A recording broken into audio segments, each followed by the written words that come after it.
Football fans, once again, it is Friday night, and we are here live once again at Strider Field in Jamestown, New York, the home of the Jamestown Red Raiders, as they will be taking on the Frontier Falcons. Both teams coming in with 2-0 records, and just like last season and this season again, Norm Rodriguez here, along with Jacob Fayok. Jake, how are you doing as we are in the evening? Guys, I'm back with you once again. We had a really nice matchup last week between Randolph and Franklinville-Ellicottville.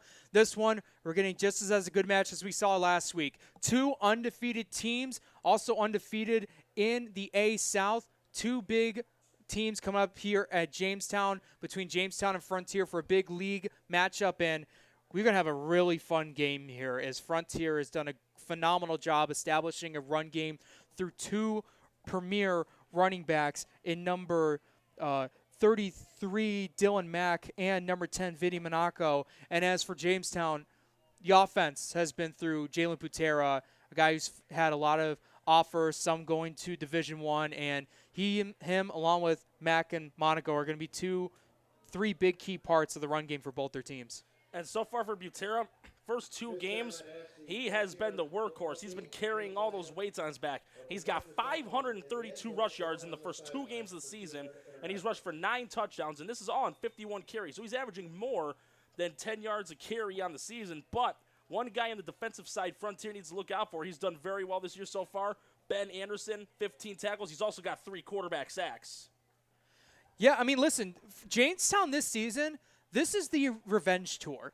They went up against South Park in the Class A finals here on their home turf, had a good opportunity to win it all, and just did not come to fruition. South Park was able to pick up a big road win and claim the Class A title. They want to try to get what they thought they should have deserved, and they have shown that so far during their 2 matchups, one against Orchard Park and one against Williamsville South. And comparing to the defense of last season, they faced some tougher matchups. This one's going to be a pretty good one against Frontier, and this will give a good significant showing of Jamestown of where they're going to be down the road if you're going to see them in the finals in Class A. As well for Frontier, listen, if they beat Jamestown on the road, it's going to be an upset victory. This is a huge game for them to show that they're going to be the team to try to go in that Class A final as Jamestown and South Park try to go back in there as well. Frontier coming up on their season opener against Will South, winning 34-7. And then in week 2 against West Seneca West, a closer game, but nonetheless, they pick up a 21-12 victory. Both these teams, like we mentioned, have a phenomenal run game, and we're going to see that tonight when they battle with about 2 minutes and 19 seconds left here before the start of the game. Yeah, and in Jamestown's last game, this was one that they nearly lost. They were up by as many as 26 points in their last game. That was against Williamsville South. Sincere Green had the game-clinching interception. Jamestown was up 32-6 at one point in that game, and they ended up winning 42-37. So that was that one where Jamestown fans, players, and alumni bit fingernails in half down to the nub, but they still got the win. But you got to be able to hold on to your leads for the full 48 minutes. You can't just play 24, 30, 36, and then just hit neutral. You got to be hitting the gas throughout the whole game, and that's something Jamestown needs to do against Frontier. Yeah, they definitely do. They got to start off right away, and they got to make sure that their opening drive, they're at least trying to get on the board as soon as possible, because this Frontier team, with their 2 running back set, and not even to mention about their offensive line, they've done a phenomenal job to create Mack and Monaco big holes to get up the middle for big yardage. This is just going to be a fun game, a nice battle of the trenches matchup. Who's going to do well, the offensive line for Frontier or the defensive line for Jamestown, and then vice versa? And then you're going to have the matchup, like you said, between Monaco and Mack of Frontier, and then Butera of Jamestown. Are the 2 duo running backs from Frontier going to outmatch Butera, or is the one-man wrecking crew in Butera going to just pound the ball right through Frontier's defense to get points on the board? Well, we all know Butera is hungry. He's been hungry the first 2 games of the year. He ran for 339 yards and 6 touchdowns. The first home game against Orchard Park, he followed that up with 193 and 3 in their last game. And while we're waiting, we also got the officials for tonight's game. The referee's going to be Jim Barber, the umpire Bill Caldwell. The linesman's going to be Zachary Nicola, and the line judge is going to be Ray Spocht. So with both teams out on the field, we are about to have the national anthem momentarily, but I know Frank would want to be here to see this. The marching band is back for Jamestown, and they're doing a little pre-anthem performance. There was no band last year for these games, but they're back this year.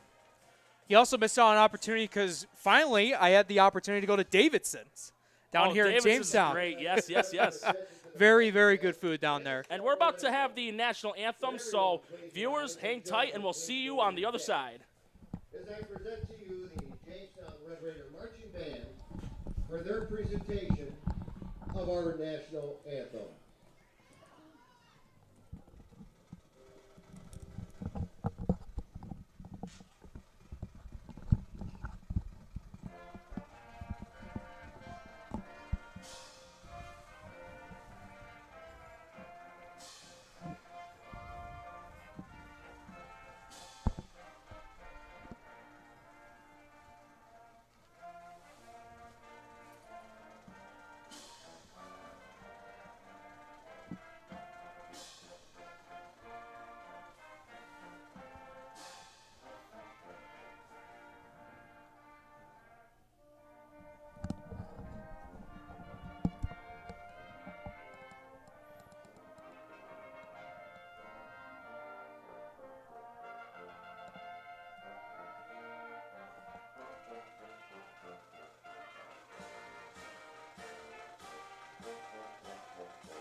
Once again, the anthem was done by the Jamestown Red Raiders High School Marching Band, and we're about to get the coin toss here, and more often than not, from what we've seen in our past broadcasts together, the team that wins the coin toss, they love to defer for the second half, and that's always a big advantage if you're ahead and you want to extend your lead in the second half, or if you're behind and you need to get some points to start to get some momentum coming your way.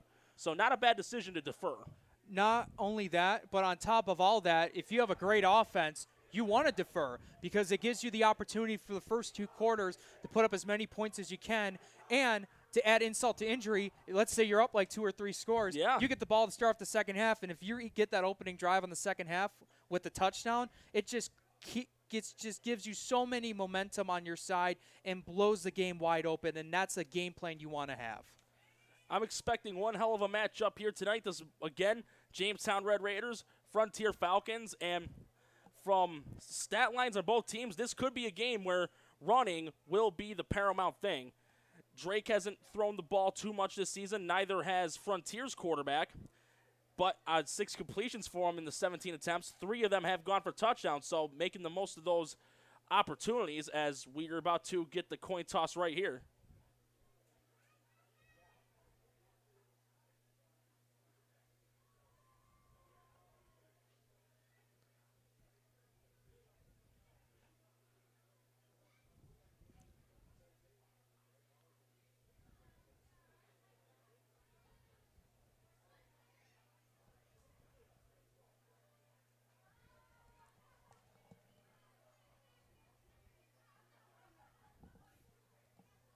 We're just waiting to see the result. We do apologize for any awkward silence.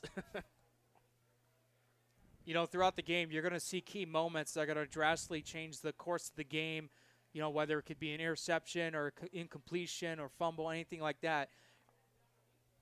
In a way, coin toss is a big way to get that going because the way these offenses both go, whoever wins the coin toss defers or selects the ball in the first or second half is going to be very crucial on how each game plan is going to be.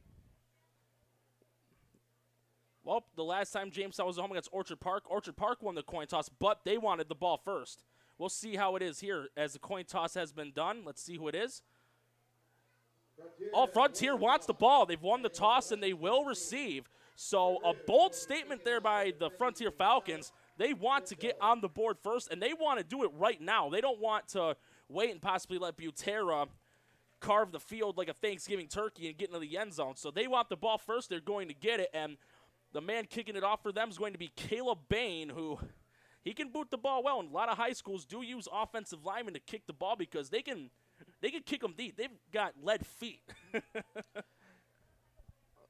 Interesting thing by Frontier, like you said, a bold statement for them to start off the football. Listen, it's a big reason they wanted it because Butera will be more on the defensive side. He's more dangerous with the ball in his hands than he is without it, and that's what Frontier wants to do. They want to try to carve up as much time as they can because we haven't seen much of their running game. This could be a running team that, you know, kills a lot of clock and get the down there little by little, just like we saw at Randolph against Franklinville-Ellicottville. So we saw that with Franklinville-Ellicottville doing it too, killing a lot of time as well. So it'll be interesting to see what Frontier does with their run game at the start of the drive. And they're going to be using a different guy kicking off for this one's going to be Keith Miller, number 34. He, last season, which was actually earlier this year, coincidentally, he also did some kickoff duty from time to time, albeit it wasn't every single one. So he will do the honors, and here comes Toe to the Leather. We're underway here at Strider Field, and this one's a high, shallow kick, middle of the field. He gets fielded at the 16-yard line, finds the middle of the field, gets to the 24-yard line, and that's it. And one of the guys to bring him down was it's number 9. That is Kyler Nickerson. And who was that on the return? Number 10. That was Vinny Monaco. Going to be the kick returner, possible punt returner, and one of their main running backs on the team. Good eye there, Jake, because I didn't get a good view of the number from my perspective. But it's going to be 1st and 10 for the Frontier Falcons at the 29-yard line, so decent field position to start off the game. And they're going to be in a wing T offense. This is very popular in high school football. Here's a snap, and it's going to be a pitch, and that is over to number 8, Cole Barber. He's down the sideline past midfield, but there is a flag on the play. It's in the vicinity of holding. The flag was thrown at the 31-yard line, so it's going to be against Frontier, and it's going to be a holding. So that takes away a good run on the pitch to Cole Barber. So it's going to be a 10-yard penalty. It'll be 1st and 20 for the Frontier Falcons.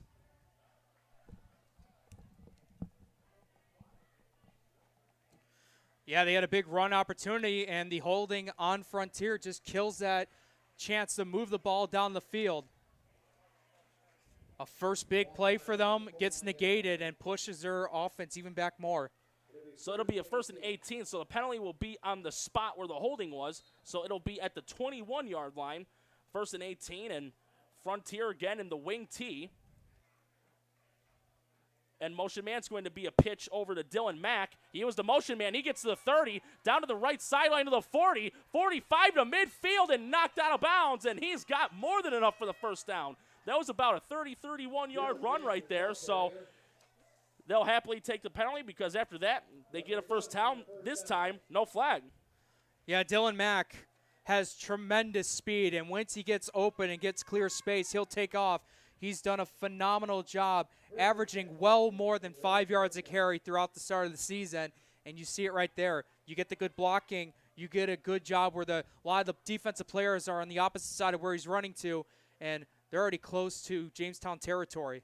That was a 30-yard run as it's a give to Mack again, and this time he's bottled up. And one of the main guy to tackle him down was Travon Blakesley, number 11. That's going to be a loss of yardage, and that's going to be a loss of 2, maybe 3. But from the stat line so far this year, prior to the start of this game, Mack was averaging nearly 17 yards a carry, 9 carries, $149, and a third of them went for touchdowns. So kind of looking like Mike Gillisley when he was taking those big runs during his brief tenure in Buffalo. So a loss of 2 on the run. 2nd down 12 at their own 47 as we hit 1 minute played in the first quarter. 4-3 defense by Jamestown, and here comes the handoff. It's a keeper. It's a keeper by the quarterback. He crosses midfield. He'll get to the 46, and Butera, one of the guys to stop him, along with Blakesley. So that was a good sellout there by Lipper on the fake. It looked like it was a halfback dive in the middle of the field, but he keeps himself, and he will get 7 yards in the run, so it'll be 3rd down and 5. 3rd down and 5 from the 45. So 3rd down, 46-yard line, 10:25 left in the first quarter. Jamestown does need to get a stop here, and if Frontier chose to for themselves, this could be 4-down territory. I'm not too certain if Frontier's a team that loves to go for it on 4th down a lot. But here's Frontier again in the wing tee. Mack in motion, and it's going to be a handoff on the inside. Fumble on the play! Caught out of the air by Blakesley. Wow, what a defensive tackle there by Ben Anderson.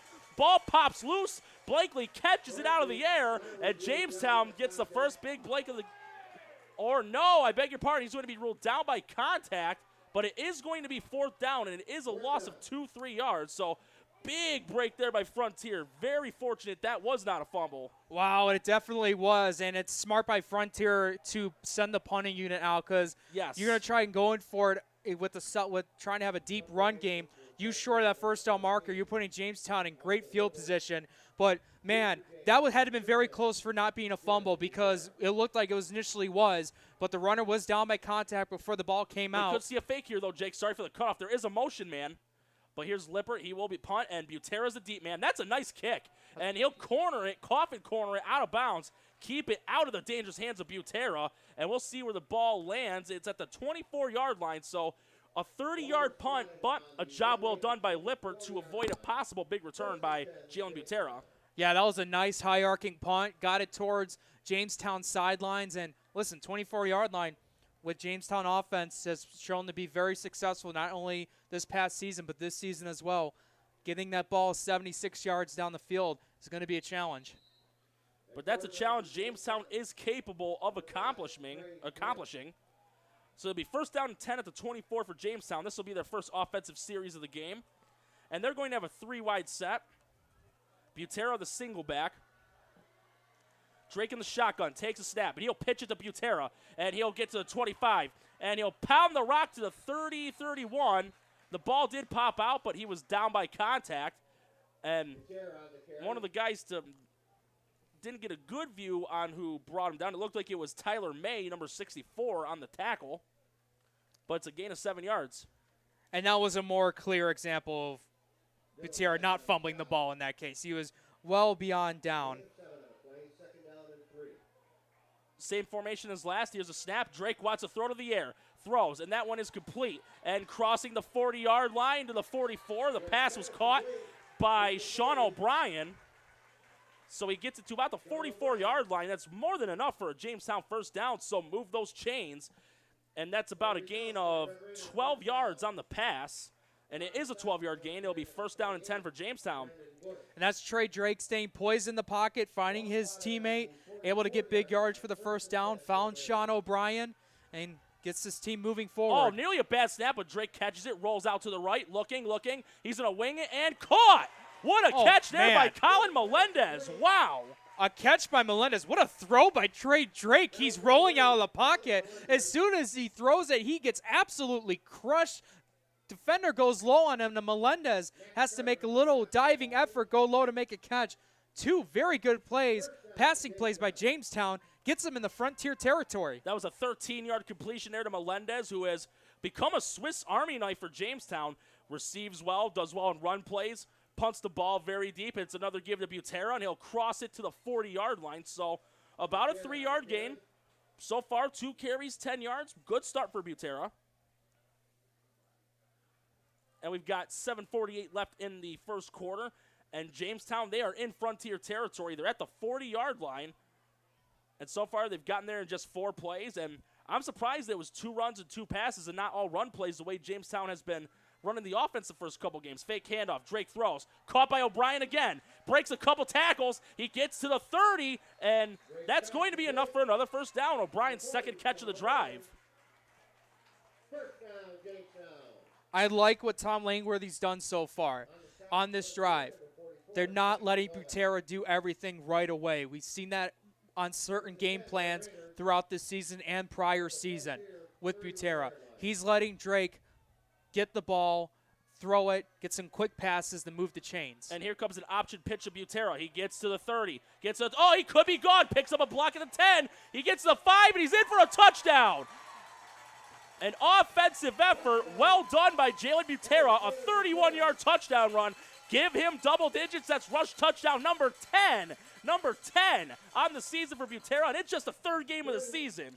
It's not even technically through 3 full games. He's basically done this through 9 quarters of play, has 10 rushing touchdowns, and let's not to mention the 2 receiving touchdowns he has as well. 12 total touchdowns on the year for Jalen Butera, that one going 31 yards to the house. And Profiter's way to kick the extra point. 6-0 here. 7:01 left in the first. Snap, put down. Kick on the way, and that is good. Goes right down Broadway, 7-0. 7:01 left in quarter number 1. And both kickoff teams will prepare to get on the field. With that, we're going to take a short break, so stick around between the Jamestown Red Raiders and Frontier Falcons on WNY Athletics.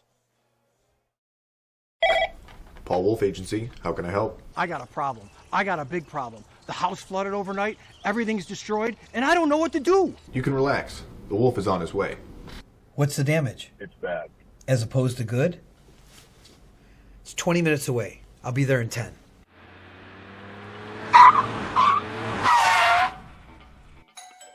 You're Teddy? Yes, sir. I'm Paul Wolf. I solve problems. Oh, good, because I got a big one in here. May I come in? Absolutely.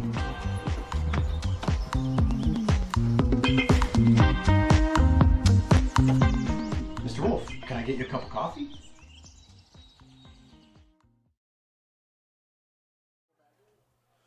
And we're about to get back into action here between the Jamestown Red Raiders and Frontier Falcons at Strider Field right here on WNY Athletics. And we've got a couple scores here. One score so far, Lakeshore's up against East Aurora Holland, 7-6. That's one game that's going on right now, end of the first quarter. And there's a couple other games going on, but right now, Keith Miller is going to kick it off back to the Falcons. And one of the deep men is Vinny Monaco, as this one's a pooch kick. That one gets fielded by Cole Barber. Barber will swing it over to the right side, gets to the 45, tackle down 46-47. So good field position here for the Falcons to start this drive off. And 7-0 in favor of Jamestown, 6:53 left in the first. So Frontier, let's see how they can do to counterattack Jalen Butera's touchdown. Stat-wise, they've got the talent to do it. They're more than capable. They are, and talk about that kick real quick. Usually when you have a short kick like that, that kicking team is able to get down there quicker, and it can't have the receiving team set up enough to get some blocking. But a good job over on Fredonia's side of the ball, number 8, Cole Barber, able to get a quick burst of acceleration. They get past the 40 to the 45 and down at the 46, and that's where Frontier starts with the ball. So wing T once again, and it's going to be a keeper. Keeper on that by Lipper, and he'll get it to around midfield. It'll all depend on the spot, as there was a big scrum of players from both sides trying to get some yardage and to stop the play. So a gain of 4. The ball goes to midfield. Second down 6, 6.5 left in quarter number 1. You know, when you see this type of run-style offense, one college football team that comes to mind right away is Army. This is one thing they like to do so much. Get a lot of read option plays where if the quarterback can take it, if not, you have a 2 running back set with 2 good runners that are able to get some big yardage and get some help when they're blocking. Navy and Georgia Tech like to do it too. Here comes a pass play, and that one's caught by Mack. Breaks the tackle, gets to the 20, gets to the 15, knocked down at the 14. He was down. Down by contact. The pass was complete. So Lippert over to Dylan Mack, and the guy to bring him down to save the touchdown was Sean Page. But, yeah, other teams that love to run those triple options, the Navy midshipmen, Georgia Tech did it a lot in the past, in the days when Demarius Thomas was playing there. Air Force likes to do that from time to time, but you don't see it much in the NFL, which is why it's very seldom used in college ball. Yeah, and you see that, you know, once in a while with a lot of those run plays, you're able to get a big pass play. Lippert going to Mack, 36 yards. They're already in the red zone. First and 10 to 14. And it's going to be a pitch over to Barber. Barber cuts to the middle of the field to the 5, and he's going to be down to 4. Butera, one of the guys that get there. And another one that was there was number 44 for Jamestown. We got to talk about the strength by Jalen Butera, because on that play, he wasn't necessarily going for the tackle. He was trying to strip that ball away from Barber. But as he's trying to strip the ball away from Barber, he halts him immediately, and that brings 2 more Jamestown guys to bring a tackle. And nonetheless, though, a big play, 9-yard gain, puts them 5 yards away from the end zone. And they got a shot to put 6 on the board. Second down, 1 to 5. 5 minutes left in the first. And Frontier, they're loving that wing T offense. And it's going to be a keeper again, and breaks a tackle, and he does get the first down. He looks like he was tackled down at around the 2-yard line. It is enough for a 1st and goal. And another good thing, though, with these types of run formations, too, if you get a lot of first downs, you can also burn a lot of clock really quickly. Absolutely, and Lippert did a phenomenal job grabbing the first down. He was immediately held up by a Jamestown defender. Does a nice, quick spin move to break off that tackle and able to get a couple more yards. So it's going to be 1st and goal at the 2. And this is going to be for Frontier. They got a shot to put 6 on the board. Let's see what they do here. Once again, they're in that wing T. They've done it every snap. It's going to be a keeper, and Lippert's in. That's going to be a touchdown. So with 4:12 left in the first quarter, now it's going to be 7-6. And that, between this drive and the last drive, this was night and day for Frontier. And they're on the board. Now they got a shot to kick a PAT and tie the game. What a great response by Frontier. Able to get down right away. No problemo. Get it down the field. Lippert, their QB, able to sneak it in. PAT coming up. And he's the kicker. Oh, bad snap. And tackled right away by number 40, Sean O'Brien. So a bit of a dissipation of the momentum for Frontier, but the 6 is on the board in spite of the botched snap on the PAT. 7-6, 4:12 left in the first quarter, and we're going to take a quick break here, but you're watching this matchup between the Jamestown Red Raiders and Frontier Falcons right here on WY Athletics. Stick around. When it's time to sell your home, start with a visit to howardhanna.com, ranked the #1 real estate site for sellers. A few clicks will show you the sales price you can expect for your home. We can get you the most money in the quickest amount of time because we know where the local buyers are and how to reach them. So if it's time to sell your home, visit howardhanna.com today, and we'll match you with a local Howard Hanna agent to sell your home fast. I love being home.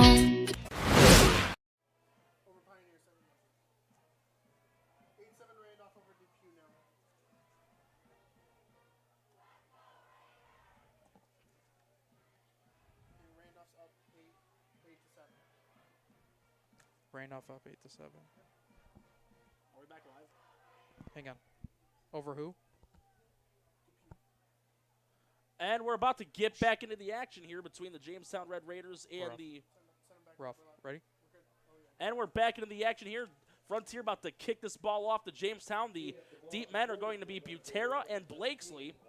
And Lippert, the quarterback, he's kind of like a George Blanda out there. He's the quarterback, the kicker, and the punter. So you could also say a little bit of shades of Danny White, Randall Cunningham.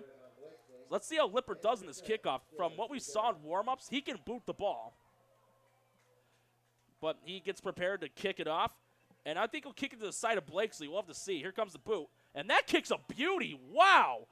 Butera's going to field it in the end zone, and he's going to take it out. He gets to the 5. Oh, no, they're going to call it a touchback. That was a bit of a delay right there. Usually you're supposed to put your knee on the ground, but it's going to be in the 20-yard line. 1st down and 10 for Jamestown, but what a boot there by Lippert. That's one of the best kicks I've seen of any game we've done so far, if not the best by a mile. Wow. No signal for a touchback at all. What does that remind you of?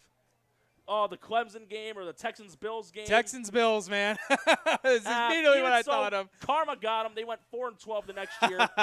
Buffalo got to the championship game, so. But regardless, yeah, you said that kick was absolutely beautiful. It's so hard to see that, all the time in Section 6. It's you don't see that many kickers have that strong of a leg here in Section 6 football. That could be a big advantage for him for some possible scholarships. Maybe dual threat as a QB kicker or have him exclusively kicking and punting. Hey, as long as he's on the field, I'm sure he'll happily take it. But we got trips right, one receiver left, Butera the single back, and it's going to be a pass. And he throws it, a sideline pass over to Melendez, breaks a tackle, gets to the 25 to the 26, so a 6-yard gain. So second catch of the game for Colin Melendez. Pass a little bit low for Melendez, but a beautiful job by Melendez to get in front of his blocker.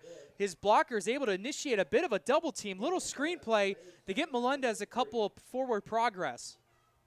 So 7-yard gain, 2nd down and 3 at the 27.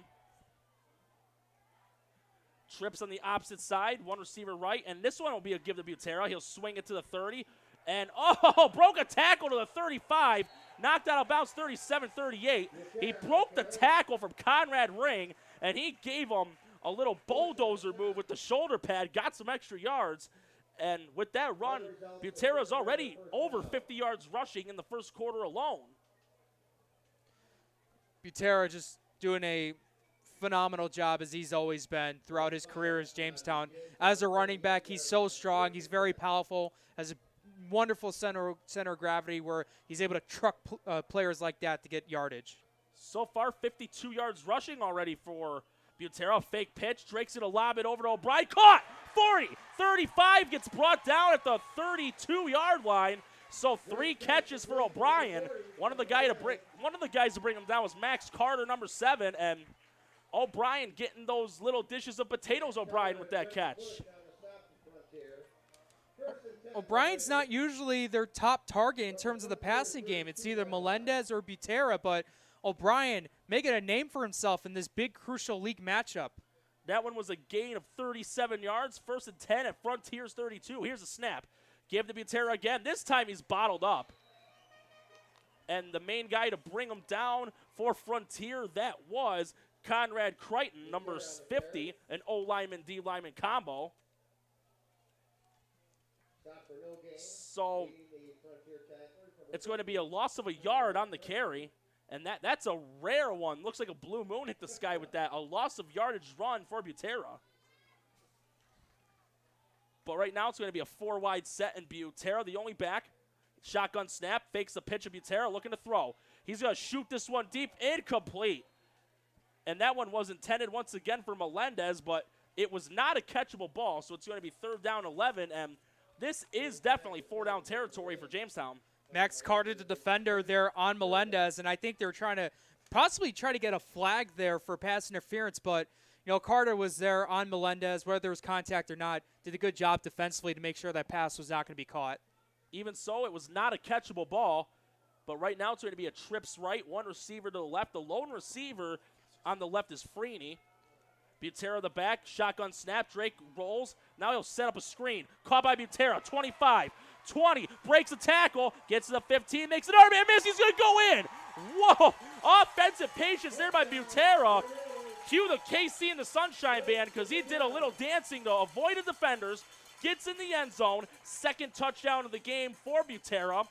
And lucky number 13 for him on the year. And how about some triple 13s? A little triskaidekaphobia.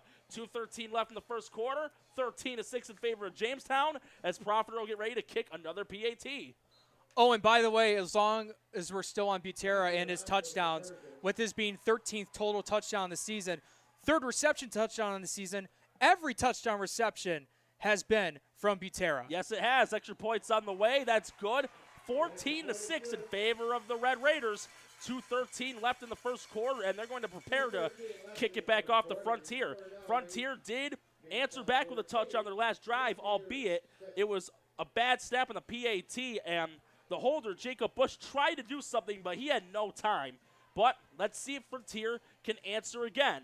14-6 a score, 2:13 left in the first, and both kickoff teams getting ready to come back onto the field. Want to talk about real quick of a quick score, 109 left in the first. Lancaster on top of Orchard Park, 7-0.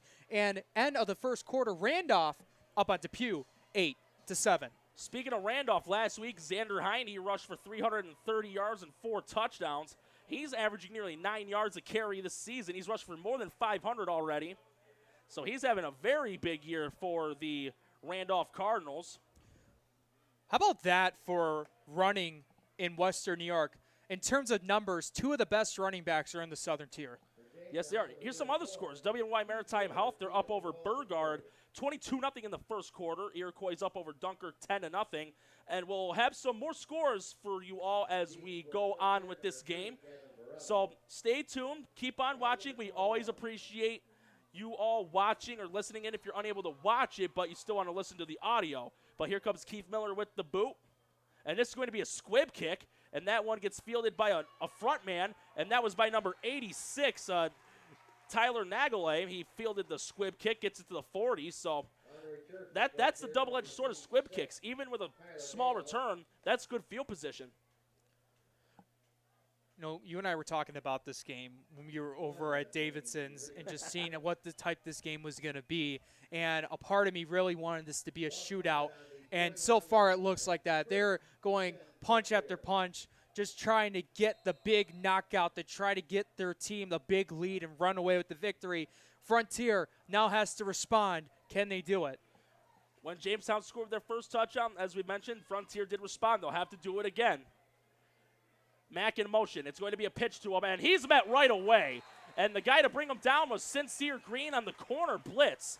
Green, who had the game-sealing interception for their victory last week, which was against Williamsville South, comes in with the tackle. That was a loss of about 2-3 yards. 4-yard loss on the play. 2nd and 14 to 37, $1:45 left in quarter number 1. Green just sniffing out that wing tee formation and finding that Mack was going to be the guy on that one to make a play. As he saw the opening, no one was there to take Green down, and he was able to bring Mack down behind the line of scrimmage. Jamestown, they're in the 4-3, and they've got a couple edge rushers on the way. They shifted over. It's some of the nose tackle on the line. Yeah. And, oh, it's going to be a backwards pass. That's over to Barber, and he's going to get stuffed right away. And one of the guys to stop him, number 44 for Jamestown, and another one that was there was O'Brien and also Ben Anderson, who has been a vital part of the defense, along with Butera. So loss of 2 yards on it, and that was a busted play right from the get-go.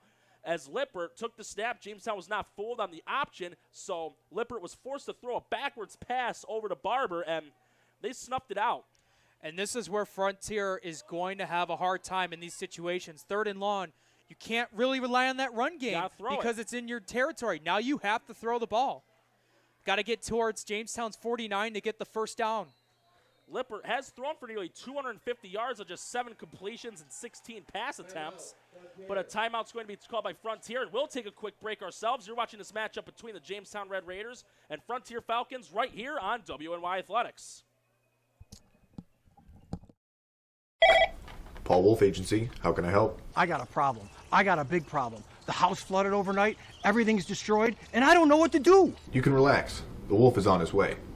What's the damage? It's bad. As opposed to good? It's 20 minutes away. I'll be there in 10.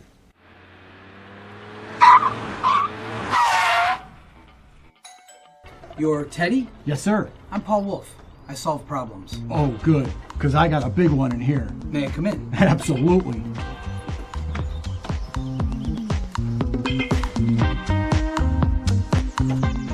Mr. Wolf, can I get you a cup of coffee?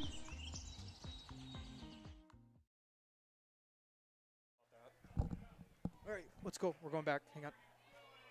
And we're about to get back into the action as on 3rd down, it was a run by Lippert, but he is stopped right away. And with 22 seconds left in the first quarter, Frontier's going to have to punt. And 3 plays, a total of -6 yards on this drive. And Lippert's going to boot this ball away, and Butera will be the deep man. But they're probably going to just let the first quarter run out. And that's what they're going to do. Lippert's going to go to the sideline. And we're going to end the first quarter here. This game between the Jamestown Red Raiders and the Frontier Falcons is a quarter old here at Strider Field. Jamestown up 14-6. And you are watching this matchup between the Jamestown Red Raiders and Frontier Falcons right here on WNY Athletics.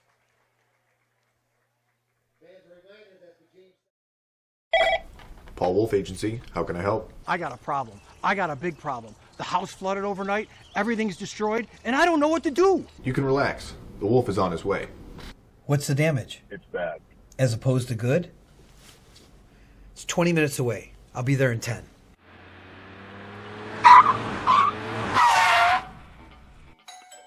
You're Teddy? Yes, sir. I'm Paul Wolf. I solve problems. Oh, good, because I got a big one in here. May I come in? Absolutely.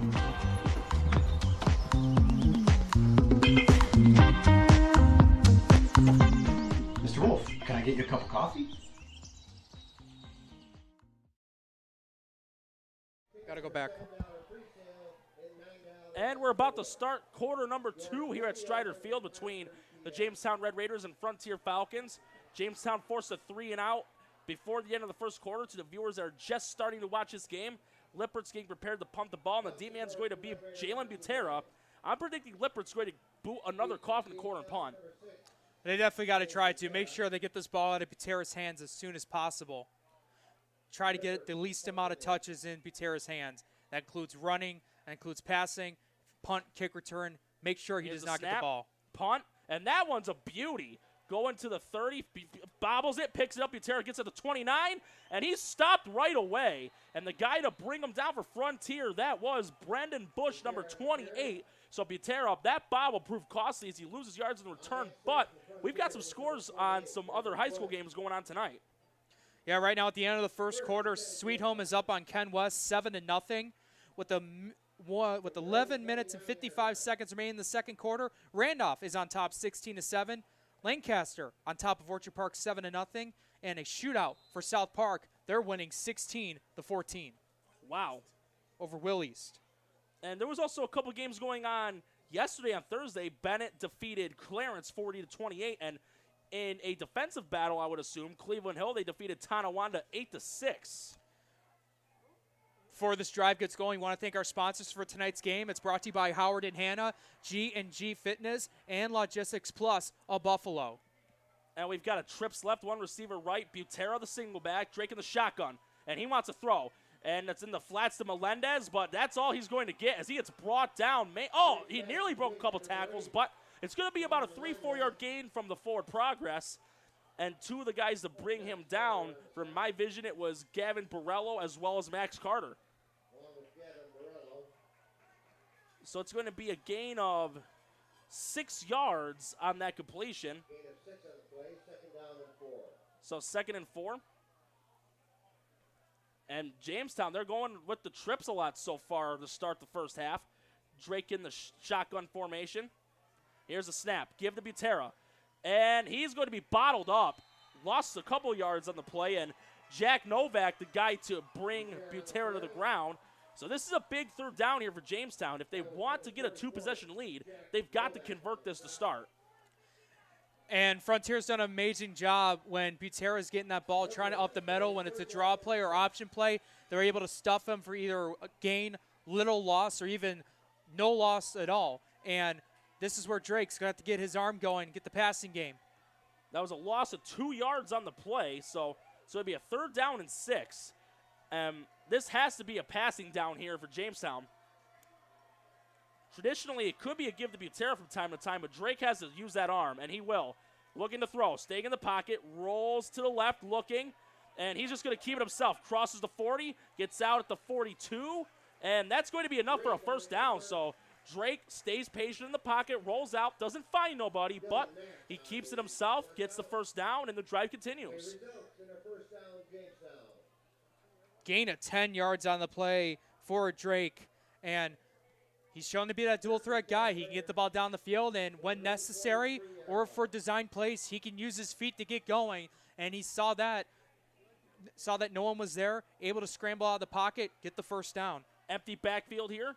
Drake takes a snap, looking, rolls the opposite end of the pocket, throws it to the right side of the field. That's caught, and that was complete again to O'Brien. 4th catch of the game for him, and it was responded. That was a 9-yard run prior by Drake, but he gets another 1st down on this completion to O'Brien. We'll see. That was a gain of 20 yards on the play.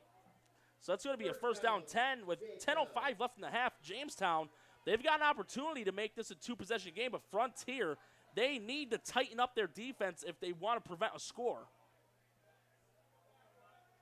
It's going to be a 3-wide set, and here's a snap. Drake.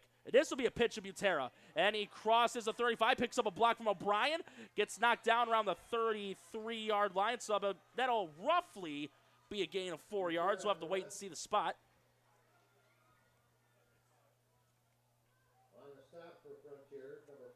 As we hit 9.5 left in the first half, and that is a gain of 4, 2nd and 6 to 33. And Jamestown in that semi-hurry up between Drake and the head coach of Jamestown, Tom Langworthy.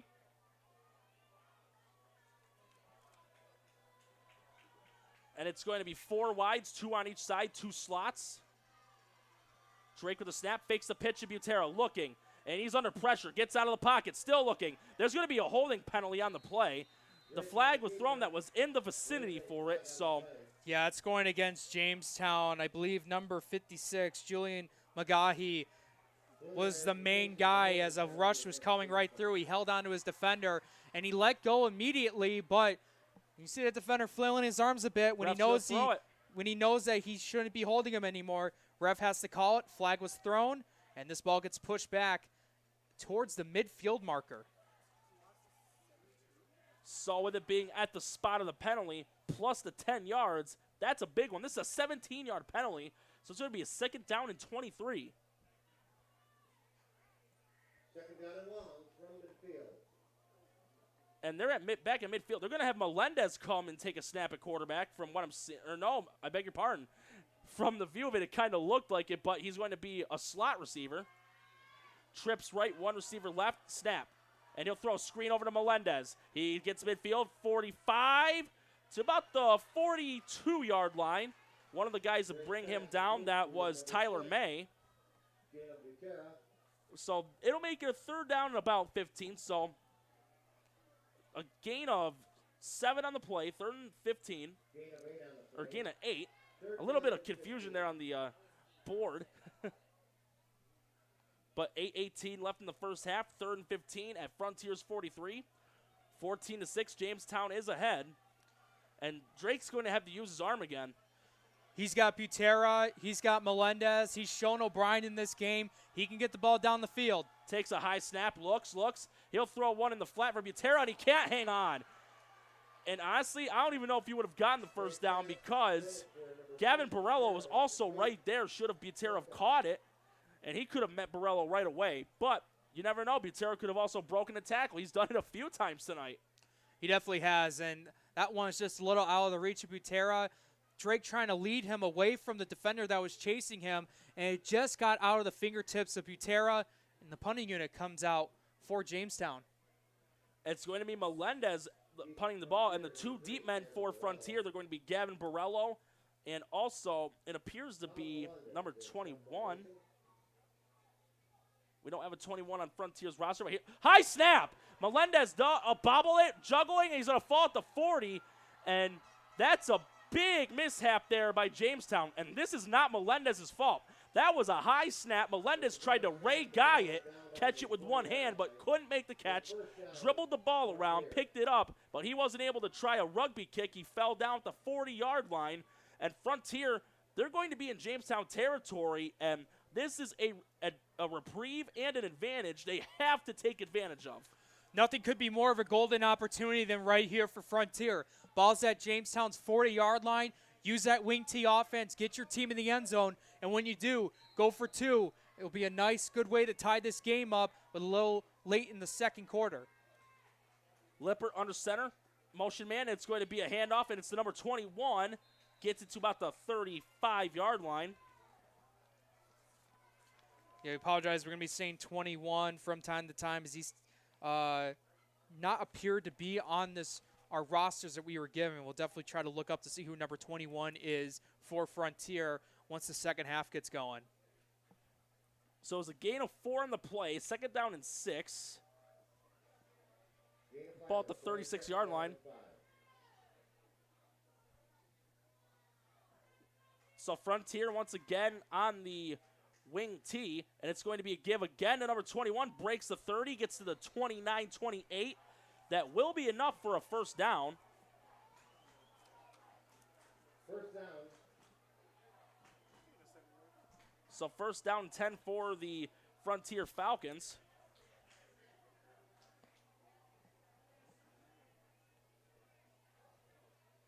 And they're going to huddle up. They're at the 29-yard line of Jamestown as we hit 7 minutes left in the first. And even from checking section6.com, number 21's not on the website for Frontier.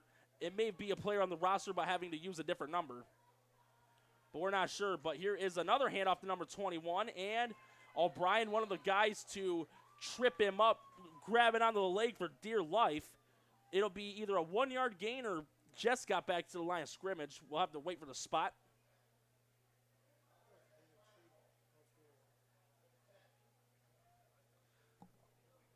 And we've been told it's Monaco is number 21 for Frontier. We found this out just now from the public address announcer for Jamestown. So number 21 is Vinny Monaco. He's carried the ball the last 3 times for Frontier. That one was a gain of 2. They're at the 27-yard line of Jamestown. And Lippert sends a man in motion, and he wants to throw. And he's going to throw it, and it's complete. That one caught by Mack, breaks a tackle to the 15, down to 10. So a 17-yard gain. Move the chains, 1st and 10 for Frontier. And they're threatening to make this a 14-12 game. Very beautiful job by Frontier, taking advantage of the field situation that they had with some good plays by Vinny Monaco and Lippert, getting a good pass play over to Dylan Mack. Those are the key 3 guys of this offense for Frontier that they're going to need going forward throughout the rest of this game. So 1st and goal from the 10-yard line. And the viewers that aren't watching, when the half ends, Jamestown will get the ball to start half number 2. It's a pitch to Mack. Mack, who's been neutralized his last few carries, and he gets neutralized again. Ben Anderson with a tackle. We got a late flag. We'll see what this is on, but Frontier had one big play with Mack on that toss play to the left side. Ever since then, it hasn't really gone to fruition in what they've planned so far. But we'll see what this penalty marker is. Referees are having a discussion here. The flag was on the defensive side of the ball, so that could be defensive holding. It could be illegal contact. We'll just have to wait and see. Unless if it was possibly an inadvertent flag that fell out of a pocket. But the referees are still having a discussion here. It's unsportsmanlike conduct on Jamestown. So that's going to be half the distance to the goal. Oh, I beg your pardon. It's going to be against both teams. Each team is going to get one unsportsmanlike conduct penalty. So the down will count. It'll be 2nd and goal, but this one's going to be at the 15. So offsetting unsportsmanlike conducts, one on each team, and will this come back to haunt Jamestown, or will it come back to haunt Frontier? We'll have to wait and see the next 3 plays. But unsportsmanlike conducts on both sides. And another whistle. We timeout by Jamestown. And with that, we'll take a timeout ourselves. 5:28 left in the half, 14-6 in favor of Jamestown. You're watching this matchup between them and Frontier on WNY Athletics. Stay tuned.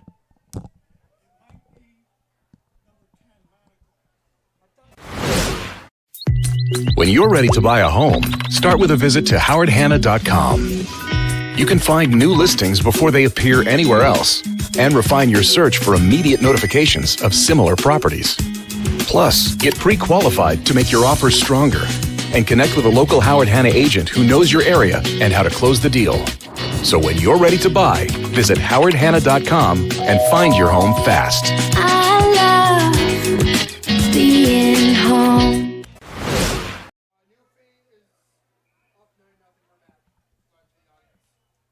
And we're about to resume action here between the Jamestown Red Raiders and Frontier Falcons on WNY Athletics at Strider Field. It's a 2nd down 15, the 15-yard line for the Frontier Falcons.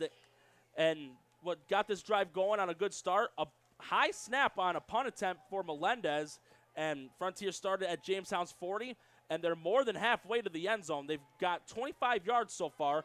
They just need 15 to get another 6 on the board. Got some updates on some scores. Randolph is currently up 16-14 in the 2nd quarter, and South Park and Willis. South Park up on Willis 24-14. And it's going to be a handoff and down to the 10, and once again, that's Monaco. Gets it back to the original line of scrimmage, so it will be a 3rd down 10-10, and honestly, this is also field goal territory too for Lippert. We saw him kick the ball into the end zone on after their last touchdown. Got now score between East Aurora and Holland and Lake Shore. They're both going to the halftime, all knotted up at 15. Or in the words of Mr. Jeremy Becker when he's on air with me, tied like a knot. But it's going to be 3rd and 10 at the 10. Lippert will be under center. Here's a snap, and he wants to throw for it, but we got a flag. This could be a false start from the area it was thrown, and it will be. So it's almost like 1 step forward, 2 steps back. Unsportsmanlike conduct penalty, though one was on both teams. They lose yardage on that. Then the run by Monaco gets it back to the original line, and now a false start on Frontier. Cue that country song. Get your 10-gallon hat and start square dancing. They got to get in the end zone right here, and they can't afford to run the ball for it. They got to see Lippert throw this into the end zone. So Frontier breaks the huddle, 3rd down and 15 at the 15. They can't get a first down on this one. They need to get a touchdown. Lippert will be under center. Takes a snap, and he wants a throw. Looks, throws for the end zone. Almost intercepted. That was broken up by Sincere Green, and had he been able to hold on to that, that's 88, 89 yards into the end zone. If he held on to that, that would have been one of the best interceptions I've seen in high school football here in Western New York, because he had to outstretch his arm well beyond behind his head and neck area to at least attempt to hold on to that ball for an interception. It would have been an amazing one-handed interception. But 4th and 15, let's see what Frontier does. Nearly pulled a Brent Grimes with that interception. But we're going to see what they can do, because Lippert, he's also the kicker and punter for Frontier, so we'll have to see what happens. And they're going to go for it. So 4th down at the 15, and they've got to throw it again. And so far, Mack, he's been neutralized ever since he had that 30-yard run to start the game for Frontier. 4th and goal at the 15. If Jamestown can get a stop here, this would be very important, but Frontier needs to get into the end zone. It's going to come down to this one for the momentum for the end of the first half. Lippert takes a snap, looks. He's going to throw it to the corner of the end zone, and it is incomplete. That was intended for Gavin Borello, and Frontier unable to take advantage of that good field position. They turn it over on downs, and the offsetting unsportsmanlike conduct penalties and the false start, that did come back to bite Frontier on this drive. That did definitely come in to bite them in the end. How about this one? Maritime against Burgard. Halftime, 46-0. Man, I did see it was 32-0 earlier. Salamanca's up against Allegheny Limestone 13-6 after 1 quarter. Grand Island's up 7-0 over McKinley. Star Point's up 6, or no, excuse me. They're down 20-6 over Kenmore East. 32-0 WNI Maritime Health and Burgard. Dunkirk's down against Iroquois 10-0 end of 1 quarter. But the talk you said about that Frontier drive, that's unsportsmanlike conduct penalty and the offside false start penalty did definitely kill them at the end. But it was a nice pass play attempt by Lippert to get in the end zone. Anderson with his first carry of the game. There's a flag that's in the holding area. So Ben Anderson, he doesn't get a lot of carries, but he's had 9 for 72 yards on the seat, or 8 for 72 yards, excuse me, prior to that carry. So he makes the most of each one he gets, but he has flourished way more on the defensive side. So we'll have to see what the flag's on it. And again, they're having a discussion here. It's going to be a holding on Jamestown. And where the flag was thrown, that's in that vicinity. It's in the spot where holding is called. And it's going to be half the distance to the goal because it's inside the 20-yard line.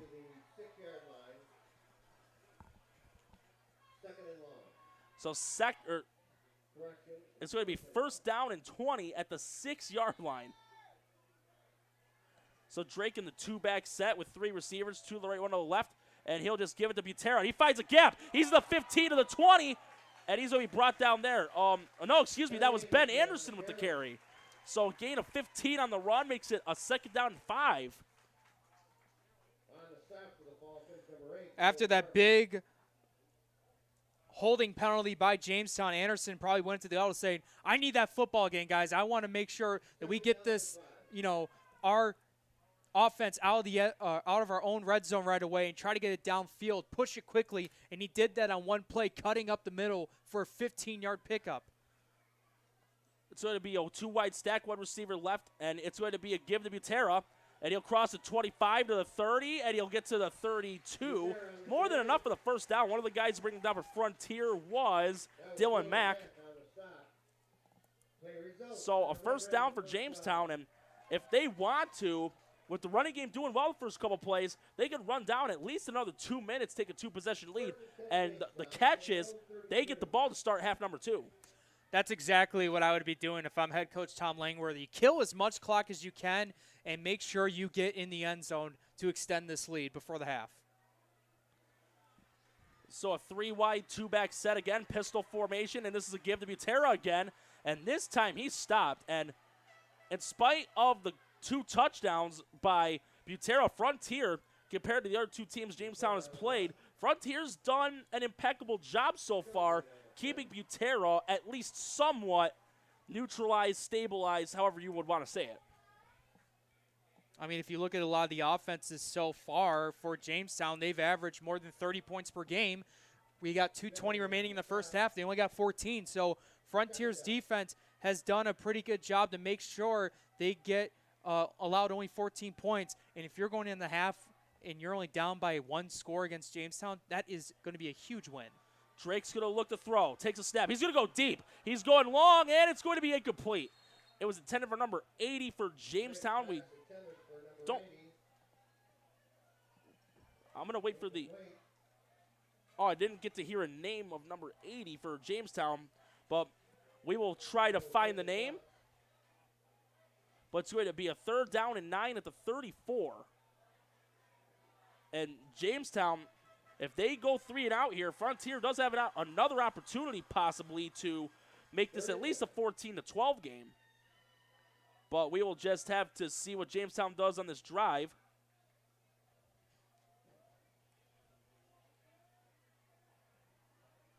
It's going to be a 3rd and 9 to 34. 4-wide set, 2 on each side. And a timeout's going to be called by Frontier with 2 minutes left in the first half, 14-6. And this is going to be big for both sides. Jamestown has an opportunity still to make this a 2-possession game before halftime. Frontier can get a stop, though. They've got a shot to get a punt return, make the deficit 14-12. But it's still 3rd down and 9 yards to go, 34-yard line of Jamestown. And once the half ends, stick around, though, because Jeremy Becker, he will be doing the WNY Athletics halftime show for this game between Jamestown and Frontier. But we still got the 2-minute mark. And while we're waiting, we've got some more score updates on other games in the local area. And we got them right now. East Aurora, Holland, and Lakeshore, they're still at halftime, tied at 15 each. Bishop, Kearney, and Timon, they're playing each other right now, or there will be soon. Canisius and McKeesport, but Canisius is up 14-7 end of the first. Newfane's up against Akron 9-0 at halftime. Randolph up against Depew 24-14 as both teams will prepare to get back onto the field. So number 80 on Jamestown, he's a sophomore wide receiver. Name is Bishop Butts, B-U-T-T-S. And got to give credit to the Jamestown PA announcer for getting that for us, as sometimes not having the names, it can be a tad frustrating, but we've done this before and we can do it again. It's a 3rd down, 34-yard line, 2 minutes left in the half, 4 wides, 2 each side. Butera in the back. Drake, no, it's a delay to Butera. He'll cross the 35 to the 40. Jumps over the defender, 45 to midfield, and he gets the 46-yard line. Shades of Josh Allen with that leap on the hurdle, and he gets more than enough for the first down. That was a gain of about 20 yards. Oh, it's going to be a holding on Jamestown, so that run's going to be rescinded, and it's going to be now a 3rd down, and wherever the spot of the holding was, plus 10 yards. So this is a big break so far for Frontier. Now, they need to stop it on 3rd down again. Listen, Jalen Butera is a highlight reel in terms of high school football. The man is just amazing at what he could do. Tremendous field awareness of where he is at big key points when he's running the football. That's just a huge killer of the offense, but that holding penalty pushes them way back into their own territory. And that's going to be an 11-yard penalty here. 3rd and 20 at the 23-yard line. And I do believe they might do something again where it'll be a delay to Butera, not try to force a throw, get a pick. We'll just have to see after the snap. 3-wide set. Here's the snap, and it's going to be a pitch of Butera. He gets to he's running the sideline, and He's not going to get anything. He'll be lucky if he got back to the line of scrimmage. He just ran to the sideline, and not only did he get stopped, but he got stopped. That's from that action. That might be a personal foul because there was a hit on the sideline, but we'll have to wait and see what it is. We've seen a few flags thrown, and not just on Jamestown, but on both sides. One of the refs might have pointed over the Jamestown side. Unsportsmanlike conduct on Jamestown. That's their second unsportsmanlike penalty in this quarter. I don't know what's going on, but I wouldn't be shocked if Frontier decides to decline it and make Jamestown punt because that run was for either a loss of a yard or no gain. Well, that penalty is going to be assessed after the play was over, so they're going to push it back even more. So they don't have to decline it at all. But this is where whoever the punter is for Jamestown is going to have to get a nice boot to get this. Try to close to midfield as they can because with that wing T offense for Frontier, they only have less than 90 seconds to try to get to the end zone. And Melendez, he's been punting well. It's going to be a 4th and 23 at the 10-yard line, so I'm sure Coach Langworthy is going to have some words to say during halftime regarding these unsportsmanlike conduct penalties, and it's an update. This is longer than Blitz the League, the video game. 4th and 33 at the 10-yard line after that penalty.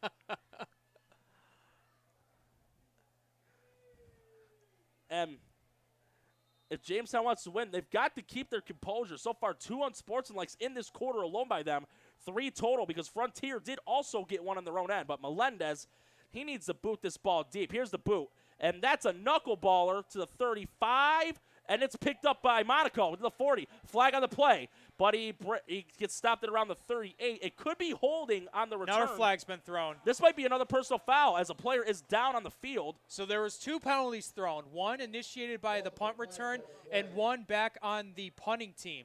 So we may see a re-kick here. And Melendez, that was not a good punt. Like, it was a knuckleballer, but it did get to about the 40. It was Ben Anderson that was down on the field, but he is up, which is always a good sign. But this is starting to get a little out of hand here. Hopefully, we don't have a repeat of what we saw between Frankville, Elkinville, and Randolph, but let's just hope that doesn't happen. We'll have to wait and see what the flag is, as it looks like Langworthy is talking to one of the officials. And if I'm Langworthy, I'm not happy right now, and I wouldn't blame him. And I just heard it. He was telling the players to be quiet because players are chirping at the officials, and that's a big no-no in high school sports. It definitely is, and you know, with these penalties and these unsportsmanlike conduct penalties, it's just not good. It's just shooting yourselves in the foot every time when you're trying to either get the ball down the field or in terms of field position. So we'll see what these penalties are on for, and we're going to see where Frontier is going to have the ball. There's about 1 minute and 18 seconds remaining in the first half, so Frontier may have some really good field position. They did on their last drive when they were at Jamestown's 40-yard line. Right now, that ball's spotted in Jamestown 38, but it could be creeping up more depending on what the penalties are. And if it's offsetting penalties, because there was one thrown during the return, we could have a re-kick possibly. But right now, the refs are going to be discussing it. So right now, we're not 100% sure of where the penalties are. They're both on Jamestown, or are they one or the other on Jamestown or Frontier? But right now, we just got to wait and see what the refs are discussing about, and once they break out of their huddle, we'll find out. And while we're waiting, we do got a couple updates on scores. Randolph now up 32-14 over Depew on the road in the second quarter. Cardinal O'Hara, they're winning against Cat Little Valley 12-6 in the second quarter. Salamanca leading Allegheny Limestone 21-6 in quarter number 2. Grand Island up 13-0 over McKinley in the second quarter. And here comes the penalty. We'll have to wait. We're waiting to see what it is. Unsportsmanlike. Looks like there's about 3 penalties on Frontier. Wow. And there might be one on Jamestown too. And if it's all on Frontier though, that this could boot them back pending on what the penalty is. Unless if Jamestown would want to take the 15 or the 10 or the 5 and re-kick it and have Melendez have more breathing room to boot the ball. Well, the second flag that was thrown, it was back towards where the punting team was rushing up the field. So I didn't know if there might have been one penalty on Jamestown. It seems like on the ref side, they just gave 3 penalties to Frontier. And here's a couple other scores while we're waiting. Lancaster's up over Orchard Park 14-0 at halftime. Sweet Home is leading Kenmore West 13-0, but we're going to see the penalties right here. Two penalties are going to be declined. It will remain Frontier ball, but a couple penalties were declined by Jamestown. So just in case to let everyone know who are listening to on Western New York Athletics, YouTube, Facebook, or Twitter, there were 3 penalties on the play. All of them were on Frontier. 1 of them was accepted. 2 were declined by Jamestown declined 2 of them. So the ball is now being pushed back to their own 47-yard line. That has to be a personal foul. Because that's a 15-yard penalty. So that's going to be a personal foul. So this could be big against Frontier. So that's taxing them a little bit. You're going from Jamestown's 38 to your own 47. And they've got no choice. They need to throw the ball a few times because they've got either 1 or 2 timeouts left for the first half, and they're at their own 47. And Lippert, he has gotten a couple of nice throws off, so we'll see what Frontier does here as they're in the wing tee. And he will throw. And he throws in the flat, and incomplete. Not sure who that was intended for unless Lippert was trying to just throw it away. But it's going to be a 2nd and 10 to 47, and it does stop the clock. Now, with this wing tee offense for Frontier, I don't know if they have many passing plays in their arsenal where they can throw it downfield quickly. A lot of his passes have been under center. I don't know if they have anything where he's out of the shotgun formation or not, but,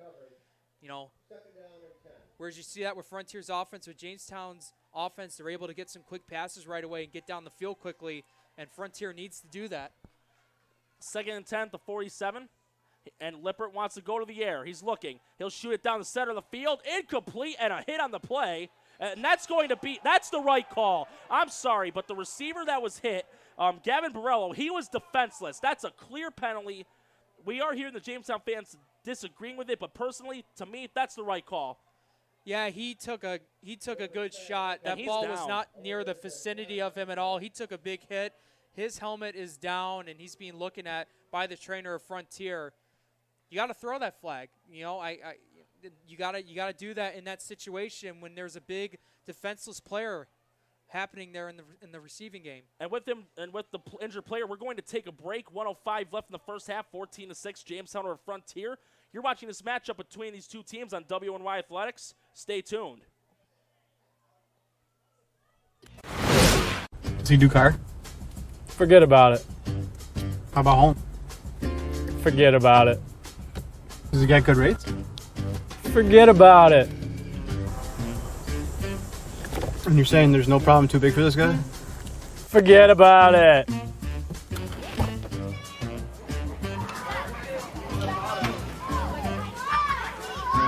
Paul, this is Johnny, the guy we've been talking about.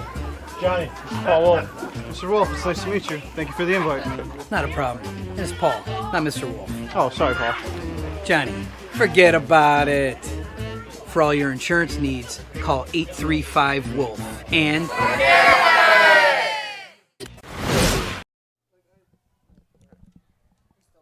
No, keep going. Do another one. Do like a 2-minute. When it's time to sell your home, start with a visit to howardhanna.com, ranked the #1 real estate site for sellers. A few clicks will show you the sales price you can expect for your home. We can get you the most money in the quickest amount of time because we know where the local buyers are and how to reach them. So if it's time to sell your home, visit howardhanna.com today, and we'll match you with a local Howard Hanna agent to sell your home fast.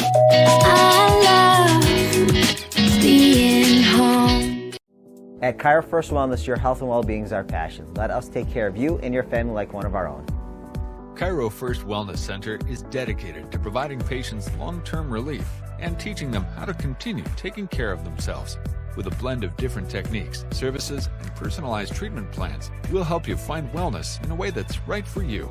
Between chiropractic care, spinal decompression, nutritional counseling, massage therapy, custom orthotics, and more, your relief is in our hands.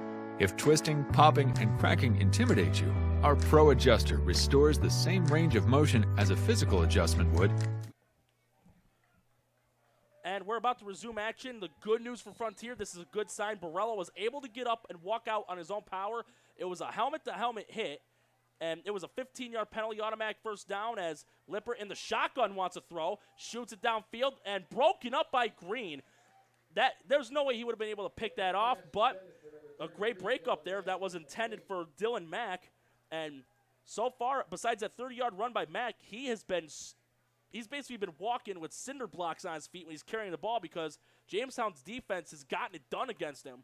And give credit to Sincere Green. He's been all over the place when Frontier has been trying to pass the ball, get the ball downfield, as Lippert's trying to do it with his arm. Green has just been all over, getting some nice pass deflections, almost trying to get an interception earlier in this quarter. He's been phenomenal. So second down 10 to 38, and now they're in the pistol formation here. As he takes a snap, Lippert looking to throw. Shoots it downfield and broken up by O'Brien. So a big break up there makes it third and 10 to 38, and this is 4-down territory right here for Frontier. Sean O'Brien using his hands to make big plays on the offense, using his hands there to make big plays on the defense. Able to deflect that pass, and listen, they're trying to go to Mack a lot here, and maybe that's about time you start trying to find other receivers who are possibly open, because Mack is definitely the number one intended receiver when Frontier tries to get some passing plays done. Honestly, from seeing what Frontier does, third and 10, it won't hurt to try maybe a screen pass here. Let the defense rush, dink it out to one of your speed backs or one of your speed receivers. Let's see what he does. Similar to like what Tyreek Hill would do or Tavon Austin or guys of that nature that could run like cheetahs. But a timeout's been called by Jamestown. We're going to stay live, though. Under 54 seconds left in the half. 14-6 in favor of Jamestown. Frontier's got an opportunity here, but they got to start by getting a first down. They're in a third down hole right now. But while we're waiting for the action, we're going to give you some more high school score updates regarding football. Depew added another touchdown, got a 2-point conversion, 32-22. Randolph's up against Depew in the second quarter. 14-0 still between Niagara Wheatfield, who are ahead over Niagara Falls. Another tie, 12-12, Cardinal O'Hara and Cat Little Valley. Salmaker still up 21-6 over Allegheny Limestone. Orchard Park and Lancaster, they're still at halftime. Lancaster's up 14-0. Second quarter, this is a shootout here at halftime. South Park up over Williamsville East 30-28. So another one of those offensive ones where you cue the good, the bad, and the ugly theme. But Frontier's offense comes back out onto the field. Third and 10, Jamestown's 38, and they're going to go to the pistol here again. They're going to have 3 wides, 2 to the left, 1 to the right. Mack is the slot. Lippert takes a snap, wants to throw. Here's the rush, gets away from it, lost ball, fumble on the play, but Lippert fortunately recovers the ball. That's going to be a loss of 17 yards on the play. And it's going to be 4th down 10, their own 45. You got to have Lippert boot the ball and pin Jamestown back. Yeah, they do, and that's almost going to signal the end of the first half. Lippert just got stripped. Luckily, he's able to run back there and dive on it, but another big killing drive by Frontier. They've had 2 amazing field possessions to start off in Jamestown's territory and just cannot find the end zone. And like you said, not to bash, but shot in the foot. But there's still one other half to play, so Frontier, they're still in this game. It's too early for them to panic. You don't want to hit the urgency button, as Lippert will just let the first half clock run out. Score remains 14-6 in favor of Jamestown. You're watching this matchup between the Red Raiders and the Falcons on W1 Flex. Stick around, though, for the halftime show by one of our other crew members, Mr. Jeremy Becker. Stay tuned. When it's time to sell your home, start with a visit to howardhanna.com, ranked the #1 real estate site for sellers. A few clicks will show you the sales price you can expect for your home. We can get you the most money in the quickest amount of time because we know where the local buyers are and how to reach them. So if it's time to sell your home, visit howardhanna.com today, and we'll match you with a local Howard Hanna agent to sell your home fast. I love being home. Are you in pain from a no-fault car accident? Don't wait. Call RES Physical Medicine and Rehab today and take advantage of our 24 to 48-hour appointment pledge. One of our medical professionals will see you within 48 hours. RES offers DXD imaging for a more accurate diagnosis in less time. This allows our doctors to coordinate the most effective treatment plan to get you on your way to recovery faster. Feel better with RES Physical Medicine and Rehab. Click or call today to learn more. Paul Wolf Agency, how can I help? I got a problem. I got a big problem. The house flooded overnight, everything's destroyed, and I don't know what to do. You can relax. The wolf is on his way. What's the damage? It's bad. As opposed to good? It's 20 minutes away. I'll be there in 10.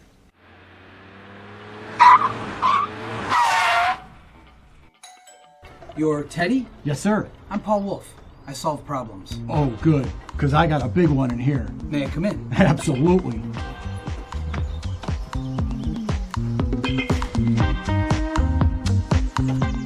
Mr. Wolf, can I get you a cup of coffee? Why do you exercise? To look better? To feel better? To drop a few pounds? To train for an event? To defy age? Or to keep your ability to say yes to the things you love to do? Whatever motivates you, G&G Fitness Equipment is here to get you there. Treadmills, ellipticals, rowers, bikes, home gyms, and accessories. We'll pair you with the right equipment, teach you how to use it, and be there every step of your fitness journey. G&G Fitness. Your goal is our goal. At Cairo First Wellness, your health and well-being is our passion. Let us take care of you and your family like one of our own. Cairo First Wellness Center is dedicated to providing patients long-term relief and teaching them how to continue taking care of themselves. With a blend of different techniques, services, and personalized treatment plans, we'll help you find wellness in a way that's right for you. Between chiropractic care, spinal decompression, nutritional counseling, massage therapy, custom orthotics, and more, your relief is in our hands. If twisting, popping, and cracking intimidate you, our Pro Adjuster restores the same range of motion as a physical adjustment would with gentle, repeated tapping. Dr. Mo at Cairo First has been taking care of my back needs for the past 4 years. His staff treats you like family. I've had the traction, I've had the massage done, and every time leave here feeling fresh and brand new. Cairo First Wellness Center. Your health and well-being. Our passion. All right, ladies and gentlemen, welcome back to Strider Field. We're at the half. It is Jamestown 14, Frontier 6. Back and forth affair in the first quarter with Jamestown really going through the air, which is uncommon for them. They're normally known for the rushing game, but they're on 11 carries. Jamestown has 85 yards. Meanwhile, Trey Drake, 9 for 12, 135, 2 touchdowns. We got scores throughout the southern tier. Sweet Home leads Ken West 7-0. At the half, Maritime 46, Bugard nothing. Lancaster up over Orchard Park 14-0. Class AA action. Randolph just taking care of business at DePue 32-12. 7-8 Newvane over Akron, the 8 minutes left in third. West Seneca East up 19-0 over Pioneer. Sweet Home leads at 13-0. South Park in a shootout with... Back to this game. This game has been kind of... I guess chippy would be the best word. Jamestown uncommonly undisciplined, but also able to stop Frontier from when Frontier had a couple drives in their own territory. Frontier starting in Jamestown territory, but then the Jamestown defense stepped up, and it was really led by Sincere Green, who's been really all over. Some receiving notes. Sean O'Brien for Jamestown, who's we haven't called his name.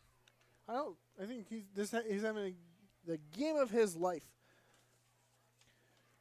You know, Butera has 1 receiving touchdown and 1 rushing touchdown, but so far it's been pretty close.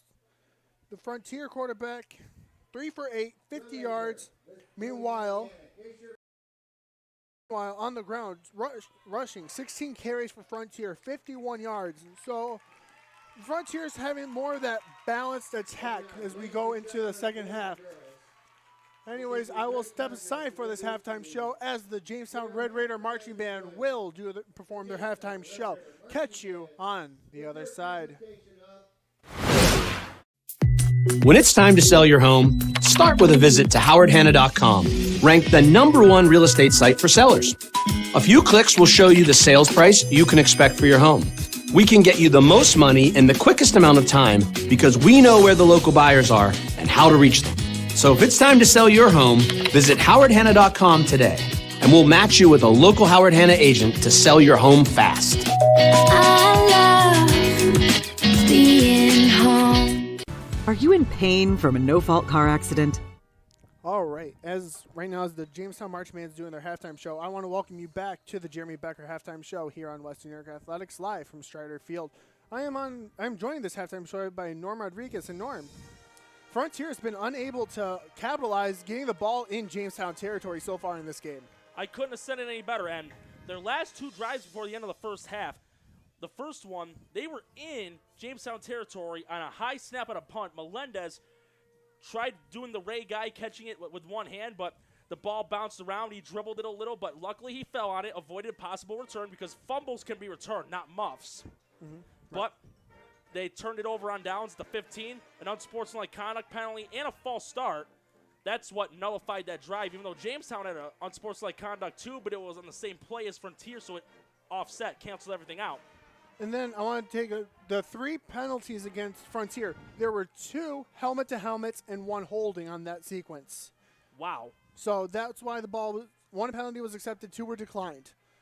So they dropped back 15 yards on that, which made it from the 33 to the 47-yard line. Yep, and they also had another chance. They had another reprieve. The helmet-to-helmet hit that knocked Gavin Borello, knocked the wind out of him. But luckily, he was able to get up in his own power. But what nullified that drive, what dissipated that fully, Lippert, he got rushed on a 3rd and long, avoided Ben Anderson, but he got hit, fumbled the ball, but fortunately enough, he fell on it because that nearly got returned on that one bounce. Yep, and Norm, we got some scores. So it is still 30-28, South Park leading over Williamsville East. Sweet Home up 13-0 at the half. 9-8 Newfane over Akron, 8 minutes left in the third. West Seneca East up 19-0 over Pioneer. 32-22 Randolph over Depew at half. And really, we got some terrific action. Moving on back to this game, though. Trey Drake, who so far the offense has been really a rushing offense, Norm. Yes, it has. In this half, 11 carries, 85 yards, compared to good. Trey Drake, 9 for 12, 135 yards. Wow, and that's more passes than what Drake usually averages a game. From the first 2 games, he averaged, well, it's about the same. He averaged about 16, 17 passes a game. He was 17 of 33 for 311, 2 touchdowns, 2 picks coming into tonight, but he's added a touchdown pass. All 3 of those have gone to Butera, and Butera's now got 13 total touchdowns in the season, but Frontier, they've done fairly against them. Butera ran for a total of 532. He ran for 339 against Orchard Park, and he followed that up with 193 versus Williamsville South. Another guy that Frontier has, Dylan Mack, who came into the game with 9 carries, 149 yards, and 3 touchdowns. Besides a 30-yard run he had in the first play of the game, besides that, Jamestown has had his number. Yeah, this has been mostly a defensive battle on the ground. Yes, it has. Because you could also say the same thing about Butera. Frontier has found a way to nullify the threat of Jalen Butera so far in this game. And the catch is, though, he's also scored 2 touchdowns, so he's making the most of his touches. But like one of our colleagues, Tom Prince, likes to say, the trench warfare, the trenches, the battle of the trenches. Yes. Oh, we got an update in the CSP game. They are up 21-0. Wow. So, again, lots of talent here in Western New York. A lot of great football. I'm keeping a close eye on that AA game because that could be a huge fight between three-way Lancaster, Bennett, and Orchard Park. And Lancaster, they are one of the top teams in their class. Orchard Park, they're no slouch either with Ben Gasella under center at quarterback. First 2 games, more than 600 yards passing, 10 touchdown passes versus 1 pick. And even though they came up with a short end against Jamestown in week 1, he did a phenomenal, more than 300 yards. He threw for 3 touchdowns. So It was just an unlucky bounce on that kickoff that you and I remember as well as Tom would remember. But so far, Casella, he's done well in Orchard Parks, and that's going to be that's going to be a fight in the Coliseum. That's what it's going to be like. Right, like there's going to be a three-way fight here in Single A between South Park, Frontier, and Jamestown. Now, Jamestown and Frontier have actually played before. Historically, these games have been close. But the last time Frontier was here, they're in the Class AA quarterfinal. They were playing a tougher Jamestown team. Jamestown was victorious in that game, 49-7. May I remind you, at that time, Trey Drake was only a freshman in that game. Yeah. So, Frontier playing a lot better, but these games, historically, from when I was a student here in Jamestown, these games have been chippy. Yes, they have. But and we've had some chippiness. Sorry to cut you off, Jeremy. We've had some chippiness tonight.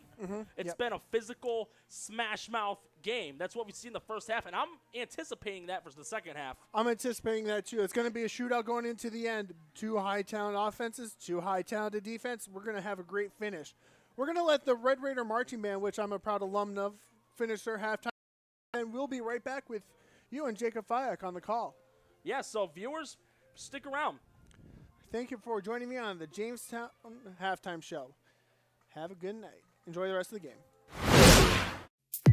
When it's time to sell your home, start with a visit to howardhanna.com, ranked the #1 real estate site for sellers. A few clicks will show you the sales price you can expect for your home. We can get you the most money in the quickest amount of time because we know where the local buyers are and how to reach them. So if it's time to sell your home, visit howardhanna.com today, and we'll match you with a local Howard Hanna agent to sell your home fast. I love being home. Are you in pain from a no-fault car accident? Don't wait. Call RES Physical Medicine and Rehab today and take advantage of our 24 to 48-hour appointment pledge. One of our medical professionals will see you within 48 hours. RES offers DXD imaging for a more accurate diagnosis in less time. This allows our doctors to coordinate the most effective treatment plan to get you on your way to recovery faster. Feel better with RES Physical Medicine and Rehab. Click or call today to learn more.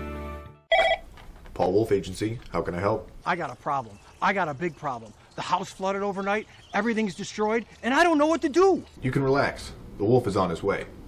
What's the damage? It's bad. As opposed to good?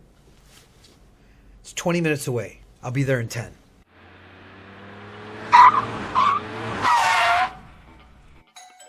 You're Teddy? Yes, sir. I'm Paul Wolf. I solve problems. Oh, good, because I got a big one in here. May I come in? Absolutely.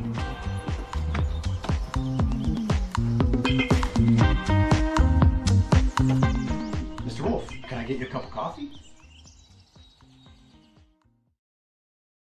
Why do you exercise? To look better? To feel better? To drop a few pounds? To train for an event? To defy age? Or to keep your ability to say yes to the things you love to do? Whatever motivates you, G&G Fitness Equipment is here to get you there. Treadmills, ellipticals, rowers, bikes, home gyms, and accessories. We'll pair you with the right equipment, teach you how to use it, and be there every step of your fitness journey.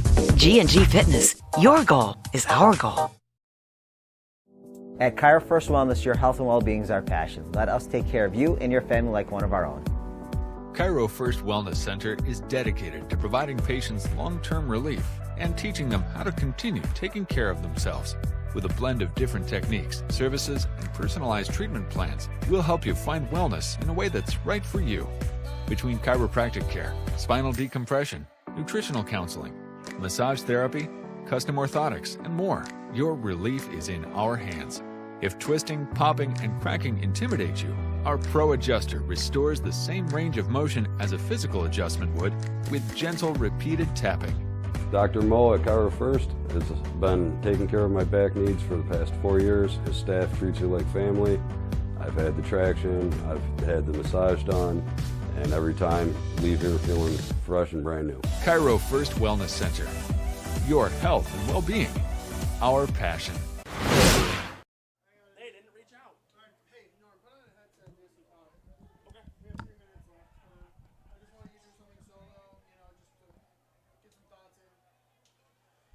And momentarily, folks, we're about to shortly resume the game between the Jamestown Red Raiders and Frontier Falcons right here on WNY Athletics.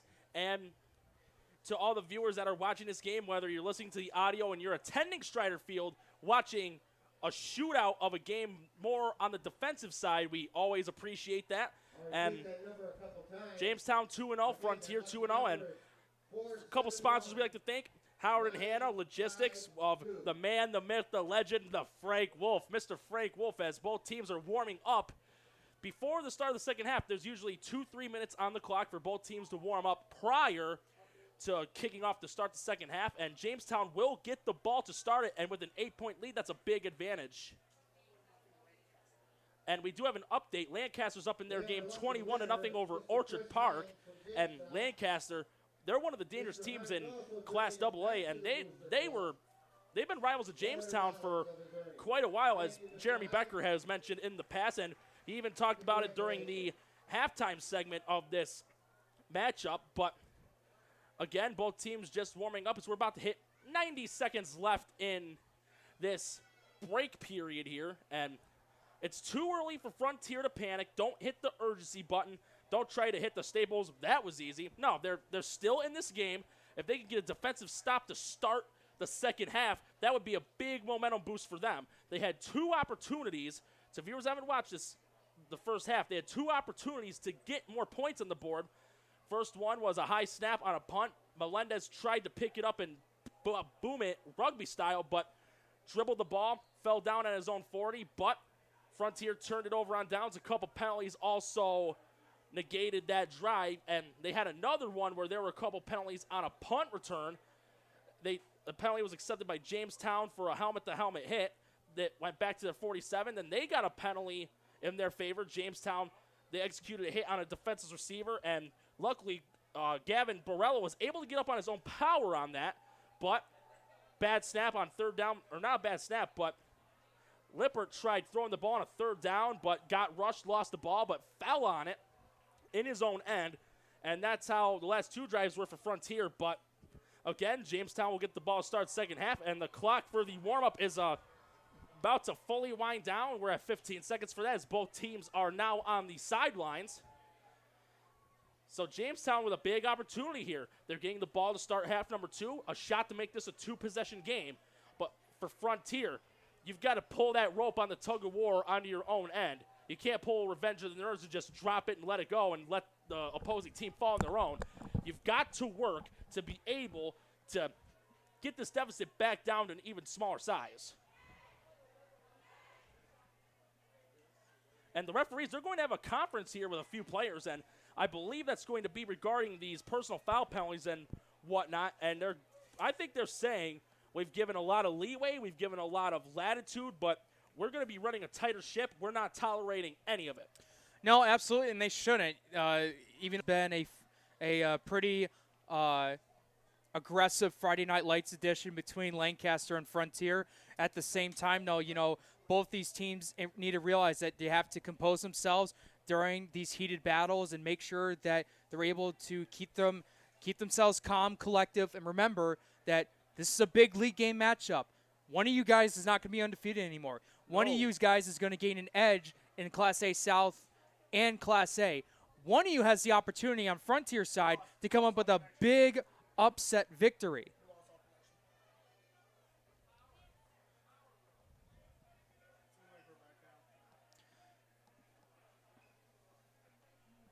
We do apologize. We are having some minor technical difficulties. Unfortunately, that is a common thing when it comes to live stream broadcasting. But it's going to be Frontier kicking off to start the second half. And one thing that could be worth a try here, I'm sure Frontier's maybe thought of this, maybe a possible surprise onside kick. With the way Jamestown's offense has been and how they can run the scoreboard up like a cash register, wouldn't hurt to maybe try a little trickeration, catch them off guard. It has worked before for teams. It definitely can, but you better hope that pays off, because if not, they're going to have the ball with tremendous field possession. Yes, they would. But we're going to wait and see, because Lippert, his only kickoff, he kicked it into the end zone. And that's a rarity for high school kickers. So he's like Greg the Leg Zerline, booting the ball deep. Let's see what he does here. And this is another high, deep kickoff. And Blakesley's going to field it at the 6. He gets to the 10, to the 15, looking for some blockers, and he's going to get stopped right away. And we got a flag on the play, too, to start the second half. So are we about to see a sequel? What's going on? We'll have to wait and see, but I do believe it's going to be a holding on the return.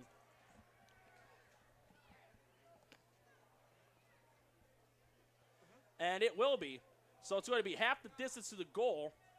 And not good field position for Jamestown to start. This is the worst field position they've had to start a drive in this game. No, absolutely. And they've had a couple penalties in this game where that have led them to stall out their drives, and Frontier's definitely been on the same end of that as well.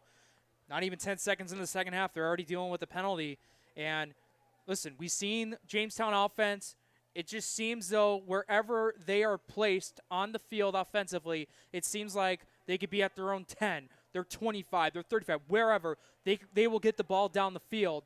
As this ball is being spotted at their own 10-yard line, wow. It seems like a tough challenge, and it's going to be, but they have the talent to do it. Yes, they do. The first play, they're probably going to give it to Butera here, but Frontier, they've done an impeccable job trying to keep Butera stabilized and not bursting deep. Drake will throw to start the half, and that's caught by O'Brien. So 5th catch of the game for him. That'll get 5 yards. And O'Brien, he hasn't seen a lot of offensive action coming into this game. It's a gain of 6. It'll be a 2nd down, 4th to 16-yard line. So Jamestown off to a positive start with that completion in spite of the holding penalty on the return. So 2nd down, 4th to 16-yard line. And it's going to be a run by Butera. He finds some gaps. He gets to the 30 and down at the 33, 34, so about a 17, 18-yard run there. And Frontier's quarterback on defense, he's a defensive back, Austin Lippert, just was one of many defensive players. When they get right in front of Butera, gets a nice little shimmy, a little juke move to fool him. They gain some extra yards, a big play, and a big Jamestown first down. And I wanted to look at the stat line before this game. O'Brien, who's got 5 catches tonight, he's more than tripled his season total. He came in with only 2 catches for just 11 yards, but he has exceeded that as there's a trips right, and he's one of the receivers on the trips, and one receiver to the left, and Butera's getting another carry. He was able to avoid some defense, and he gets it to about the 44. So that should, and it's enough for a first down. So he nearly ran into a wall of defenders, but he was able to spring out of it, swing it over to the right side, and get another first down for Jamestown. Listen, 3 plays, already 34 yards. They just started at their own 10-yard line. Now they're about 6 yards away to get to the field marker, and could be one big play to get themselves not only in the Frontier territory, but also possibly in the red zone. Trips right, 1 receiver left. Or no, excuse me, trips left, 1 receiver right as Butera gets another carry and takes it to midfield, gain of 6. So Butera, he's starting to pick it up a little bit. And this is kind of a semi no huddle style offense. You know, they're not going up to it right away, but they're also not taking all their time to try to get up, get in a huddle, and grab a play. They're already set up. They're not even in a huddle right now. They're already in a 4 wide receiver set. They're in the Drake already in the shotgun formation, getting his offense ready, getting this offense going quickly. Trips right, 1 receiver left. Another give to Butera. And he springs away from another defender, crosses the 45, and he'll get out of bounds. And there's a flag on the play. So initially it is a 9-yard pickup, but that's going to be negated. Holding on Jamestown, and this is starting to become sloppy a little bit. And it's the penalties. It's not just on Jamestown. It's on Frontier as well. And that's how drives have been going up in smoke on both ends, not just one. Well, a big part of why there's so many holding penalties, and we haven't really got enough to talk about it, is the strength of each defense, primarily on this case, Frontiers. Whatever it is in terms of blocking, they're just not getting enough position. They're not holding tight enough on the inside. They're doing too much of the shoulder pads on the outside, and they're getting a lot of these holding calls because Frontier's defense is not only strong, they're fast. This is one thing that was expected coming into this game, and a challenge that Jamestown's offense was going to go up against. And so it'll be at the spot where the penalty was, so it'll be 2nd and 6 to the 48. We got a trip stack on the right side, one receiver on the left. The lone receiver there is Bishop Butts. Drake takes a snap, wants to throw, throws a sideline pass over to Melendez, and he's going to be stopped behind. He'll be lucky if he got a yard. It's going to be a 3rd down and about 6, maybe 7. And Frontier, they've got a shot to make Jamestown pump this ball away. On this drive, they've already gone 39 yards down the field, and Frontier's kept them at a halt so far. Right now, this is going to be a big crucial play. Get this big stop, make them punt it, and it's going to be your job to get down the field to try and tie this game, or if not, cut the lead to as close as you can. So it's going to be a trip stack on the left side, one receiver to the right. And here's a snap. Drake, he'll hand it off to Butera, and he'll get it to about the 47, 46-yard line. It's going to be 4th down and about 2.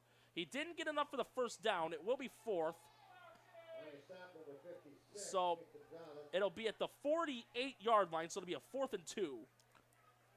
Gain of 3 on the run by Butera, and It'll be 4th and 1. So they're giving him a little extra boost there. So a gain of 4, 4th and 1. And let's see if they go for it or try to make Frontier jump offside. Snap and a pitch over to Butera. And he got stopped. He did not get it. I don't know. I don't think he got it. I don't think he got it either. Where the line judge is, he is short of the 1st down marker. Jamestown head coach Tom Langworthy is signaling that he got the 1st down, but I don't believe he got it. Now, I thought he got stopped at the line of scrimmage, and the way it's going, it's just a turnover on downs. So look at the 2 line judges. One are a little bit parallel to each other. One is towards the 46-yard line of Frontier, while the other one's at the 47. And now we're going to have an official timeout. The chain gain's going to be coming out here right now. From our vision, it looked like Butera got stopped at the line of scrimmage, but we'll have to see according to the chains here. If this is a stop by Frontier, this is going to be a huge one for them. From my view, I believe he's short. I believe this is going to be a turnover on downs, but I could be wrong. Well, they have it right by that right hash line of the 46. So this is going to be a lot closer than I anticipated. We'll have to wait and see. Let's see here. Here comes the measure, and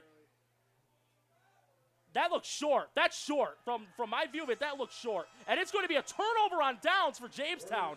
And now Frontier, they've got another shot here. They're deep. They're just in their own end, but it's not by a lot. They're near midfield. This is a big stop, and now they can run the wing tee. They're only down by 8 points. As I've mentioned, too early for them to panic, and they showed that they didn't right there. A big stop on Jalen Butera, and more often than not, teams have been unsuccessful with that, but Frontier, they're like, we got it. It's not like a good field position. They had their last 2 offensive drives towards the end of the 1st half, but nonetheless, it's very close to midfield. Get this ball in the end zone. You got to do it. And it's going to be a give over to Monaco, and he gets it to about the 48-yard line, 47, 48. Looks like they might have him at the 49. So it'll be right in between near the right hash. 2nd and 7 at the 49. So they're nearing Jamestown territory. 7:27 left in the 3rd quarter. Score still 14-6 in favor of Jamestown. Quick score update. Lancaster up on Orchard Park 28-0 with 11:52 remaining in that game. I'm shocked because Gosella has been dynamite the first 2 games. This is a pitch play over to Carter. Carter's on the right side of the field, and he's brought down around the 43, 44-yard line. He's got enough for the 1st down from my vision, and it will be. And so far, bit by bit, Frontier, they get a 1st down. Now they're in Jamestown territory. And they've got a shot, a touchdown, a 2-point conversion. That equals a tie game. And they're inching it bit by bit, and they're getting closer each time so far. So Frontier, in comparison to Jamestown, Frontier does huddle, and they break it. So 1st and 10 at Jamestown's 43-yard line. Again, the wing tee as Lippert is under center. Lippert has scored the only touchdown in the game for Frontier. Mack the motion man, but it's going to be a give to Monaco. And tackled down, one of the guys was Trevon Blakesley as well as Caleb Bain. And we got a late flag. things were getting chippy near the end of the first half to viewers that are just starting to watch this game. It's been a physical smash-mouth operation between these two teams. We'll have to see what this penalty's on. Yeah, and this penalty was taken after the player was tackled down. Personal foul on Frontier. That's going to be a 15-yard penalty, and this stuff like this is what has smoked out Frontier drives, the last 2 drives they've had. Some penalties, and this one, they're going to be back on their own end of the field, and penalties prove costly, and it's been proven so far.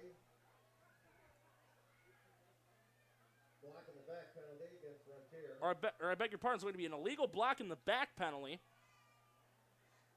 from the knuckle punching. That's a personal foul from what we have been told earlier in the game. But right now, Frontier in the wing tee, it was a 10-yard penalty, 1st and 10 at their own 42. Carter in motion, and it's going to be a give on the counter. That's the Mac. He crosses the midfield, 45-40, runs through Anderson, gets to the 40-yard line, and that's going to be a gain of about 18 yards. And we do have an injured player down on the field, and while that's being tended to, we're going to take a short break. 6:08 left in the third quarter. Jamestown still up 14-6. Stick around for this matchup on WNY Athletics. Do the minute and a half.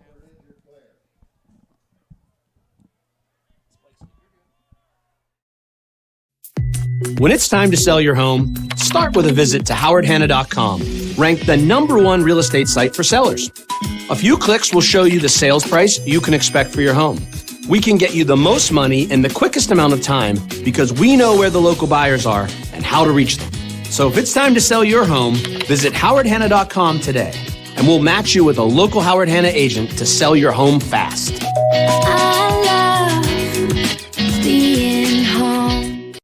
At Cairo First Wellness, your health and well-being is our passion. Let us take care of you and your family like one of our own. Cairo First Wellness Center is dedicated to providing patients long-term relief and teaching them how to continue taking care of themselves. With a blend of different techniques, services, and personalized treatment plans, we'll help you find wellness in a way that's right for you. Between chiropractic care, spinal decompression, nutritional counseling, massage therapy, custom orthotics, and more, your relief is in our hands. If twisting, popping, and cracking intimidate you, our Pro Adjuster restores the same range of motion as a physical adjustment would with gentle, repeated tapping. Dr. Mo at Cairo First has been taking care of my back needs for the past 4 years. His staff treats you like family. I've had the traction, I've had the massage done, and every time leave here feeling fresh and brand new. Cairo First Wellness Center. Your health and well-being. Our passion.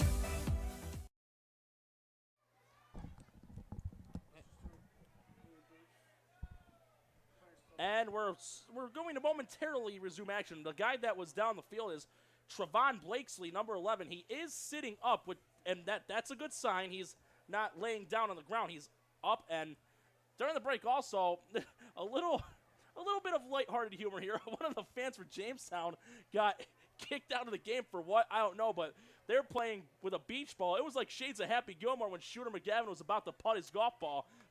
And they were also reminiscing the Jerry Springer show, chanting Jerry. But Blakesley's up, and it looks like he's clutching onto his chest. He may have gotten the wind knocked out of him, but he is up. That, as I've said in the past, that's a good sign. It's a 3rd down and 8, the 41-yard line for Frontier. And with it being midway through the third quarter, you need to start thinking if this is possible 4-down territory. It's definitely got to be, especially late in the game. And they've had times where they've had great field position and they've been stopped. And other than that big touchdown they had in the first quarter, that's been all their scoring so far. But they've done a good job defensively to make sure to keep Jamestown at 14 points. So, you know, if you're able to gain a little bit of yardage here, make it 4th and short, you should be going for it. Or maybe throw the ball here. But it's going to be a give to Monaco. He gets a 35-30.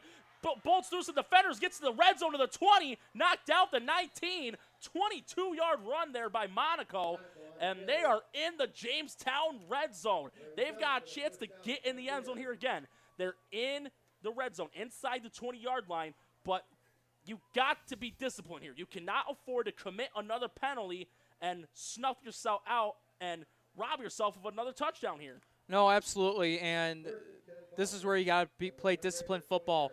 Run your game plan in the red zone. Run the plays that your coach is giving to you, Coach Rich Gray for Frontier, and execute them to perfection. And Frontier in the wing T formation. And it's going to be another give to Monaco, and he gets it to about the 16-yard line, so about a gain of 4 on the play. So it'll be about second down. Yes, it will be. Second down 6. And they're at the Jamestown 16-yard line with about 5 minutes left in the third quarter. Even though the offense has had some struggles trying to finish drives, as you've mentioned, Jake, the defense has kept them in this ball game. But the offense needs to start helping themselves here right now. Carter in motion. Lippert, no, it's going to be a give to Mack on the counter, and he gets stopped right away, and the guy to hold on for dear life to his leg was Ben Anderson. And that was perfect. He's able to stop Mack, make sure he didn't get as much positive yardage as possible, and that led to about 3 more Jamestown defenders to grab Mack and bring him down for the tackle. And that resulted in no gain, 3rd and 6 to the 16. And on that play, there was nearly, I thought they were going to throw a flag because it looked like Carter did flinch before the snap was executed. But it's going to be a 3rd down 6 to the 16, 4:14 left in quarter number 3. Lippert will remain under center in the wing T formation. Jamestown the 4-3, and it's going to be a give to Monaco. He gets to the 10, down at the 5, to about the 4. Butera, one of the guys there for Jamestown, as well as number 3, Sean Page. So it looks like they'll give him about 11 yards on the play. And this is the closest they've been to the end zone since Lippert scored on that quarterback keeper. And a timeout's going to be called by the official. 4:02 left in the third. Frontier with a 1st and goal at the 5. If you're Jamestown, you need to get a goal line stand here. But if you're Frontier, you need to punch that ball in the end zone. Well, it looks like there was actually an injury timeout by Jamestown. Number 3, Sean Page, their wide receiver and also defensive back, had the limp and hobble towards the sidelines. So he will be attended to as Frontier's offense comes back out. Yeah, they're about to come back out, and we'll have some more score updates on other local high school football games in just a few moments. But right now, 1st and goal at the 5, 3:45 left in quarter number 3, and Frontier with a chance to cut this deficit down. They will remain in the wing T formation. Lippert will be under center. Carter's the motion man. It's going to be a give to Monaco, and he gets stuffed. Got stuffed like the genie going back into the bottle. And O'Brien was there, as well as number 53, Drace Garland. Got just about a yard on that one. So it'll be 2nd down and goal at the 4. So Jamestown off to a good start on this goal line defense, and Blakesley's arm is in a sling, and so it looks like it may be an elbow, an arm, or a hand injury, and with that being in the sling, you know his night's done, and that's unfortunate. With it being high school football, you always hope when someone's down from a hit, it's nothing serious, but unfortunately, there are occasions where it's a broken bone or a torn muscle, and it's unfortunate, but it happens.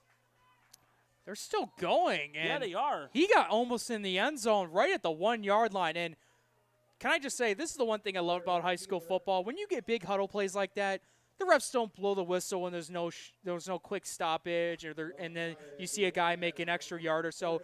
They keep fighting until he's on his knees or he's tackled down to the ground or the ball's on the ground. So he got about at least a couple of yards. And he got 3. 3rd and goal at the 1. 1 yard to go. Honestly, I'm thinking Lippert might sneak this to where he'll try to jump over his line and have the ball extended to the plane of the goal line. As long as the ball breaks the plane, it's a touchdown. 3rd and goal at the 1. And Lippert's going to keep it, and I don't know if he got it. From my view, it looked like he was stopped, and the referees are calling. Let's see, quarterback keeper, and it's going to be short of the goal line. So this is going to be a test of wills right here. 4th and goal at the 1. A little over 90 seconds left in the third. Frontier needs to score right here. If they do, 14-12. But if Jamestown does stop Frontier, They're pinned at their own one-yard line, and Frontier could possibly get 2 points, but they don't want 2. They want 6 at the minimum. 1:18 left in the third. 4th and goal at the 1. I'd say give that ball to Monaco. He's done very well on this drive. Or we might see a fake here. Who knows? But it's a 4th and goal at the 1. Lippert under center. Man in motion. Snap. Give to Monaco, and he's in there for a touchdown. So Frontier able to help themselves on the offensive side. They get the touchdown run on the handoff to Monaco, 14-12. And even though there's less than a minute left in the third, you have to go for 2 right here. You definitely do, and it's because the offense hasn't been able to get much scoring as they'd like to. Now's the time to go for the 2-point conversion and try to tie this game up. Shift that momentum back to your side. You got a little bit back, do that 1-yard touchdown by Monaco, but now is really a chance to try to get that 2-point conversion and tie the game. And let's see, because Lippert is also the kicker and punter, so we don't know. And from they're going to kick it. Even though it's the third quarter, I do not agree with this. I have to question it, but this could be one of those goofy formations like the Dolphins do with Hack. It's an underhand flip to Monaco, and he's going to get in for the 2. Oh my goodness, and that is a legal formation. Miami's known to do this from time to time when they had Matt Hack and Jason Sanders. Though, as long as the linemen are set and everyone is set and on the right parts of the field, that is a legal play. And it was just a flip, and it looked like Dylan Mack took the snap, underhanded it over to Monaco, and he gets in, and now the score's tied at 14, and sometimes you got to use deception and you got to use a little trickery, and Frontier, they fooled Jamestown on that one. For a team that does an old-school style offense, just did a very modernized style trickery play. It looked like they had this set up for possibly a PAT, but they spread it out, and that's when it starts questioning Jamestown defenders. Are they in this formation wide for a reason to try and fool us, or are they going to set them back and try to set up for a quick field goal? Because you've seen that happen as well. Yes, we have. When they split to the outside and then try to, come back in the middle to set for a PAT. But Coach Rich Gray believes his running team, believes in Vinny Monaco, and he's able to get the 2-point conversion. Honestly, one thing I got to question, though, because we've seen Langworthy do this before. Why did he not call a timeout? Saw the formation. Maybe if it would have been confusing, get some strategy with your defense, but it's too late, and Frontiers tied this game at 14, and this has been a defensive slugfest compared to 2 high-scoring games that Jamestown's had to start their first 2 games of the year. You're definitely right. There definitely could have been a timeout, but I think also Langworthy wants to try to conserve as much as possible. He still believes his offense. Wrong either. He still believes his offense can get him down there and answer back with a touchdown on their own. Hey, there's 56 seconds left. I've seen this Jamestown team score within a minute or 2. They definitely can still do it. And it's another booming kick. Anderson is the other returner in place of Blakesley, because Blakesley did get injured during that drive by Frontier, but under 57 seconds left in the third. Score tied at 14, and Jamestown to the 20-yard line. And if you're Coach Langworthy, you go back to the drawing board. Give that ball to Butera.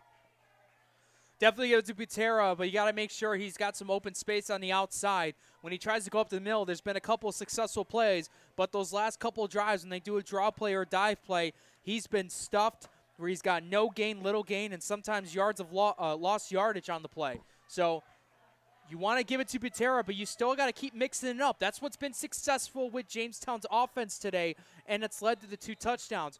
Drake getting those nice passes, nice short intermediate passes with a mix of Butera's running style. That's what's led their success offensively, and it's led to their 14 points they've had so far tonight.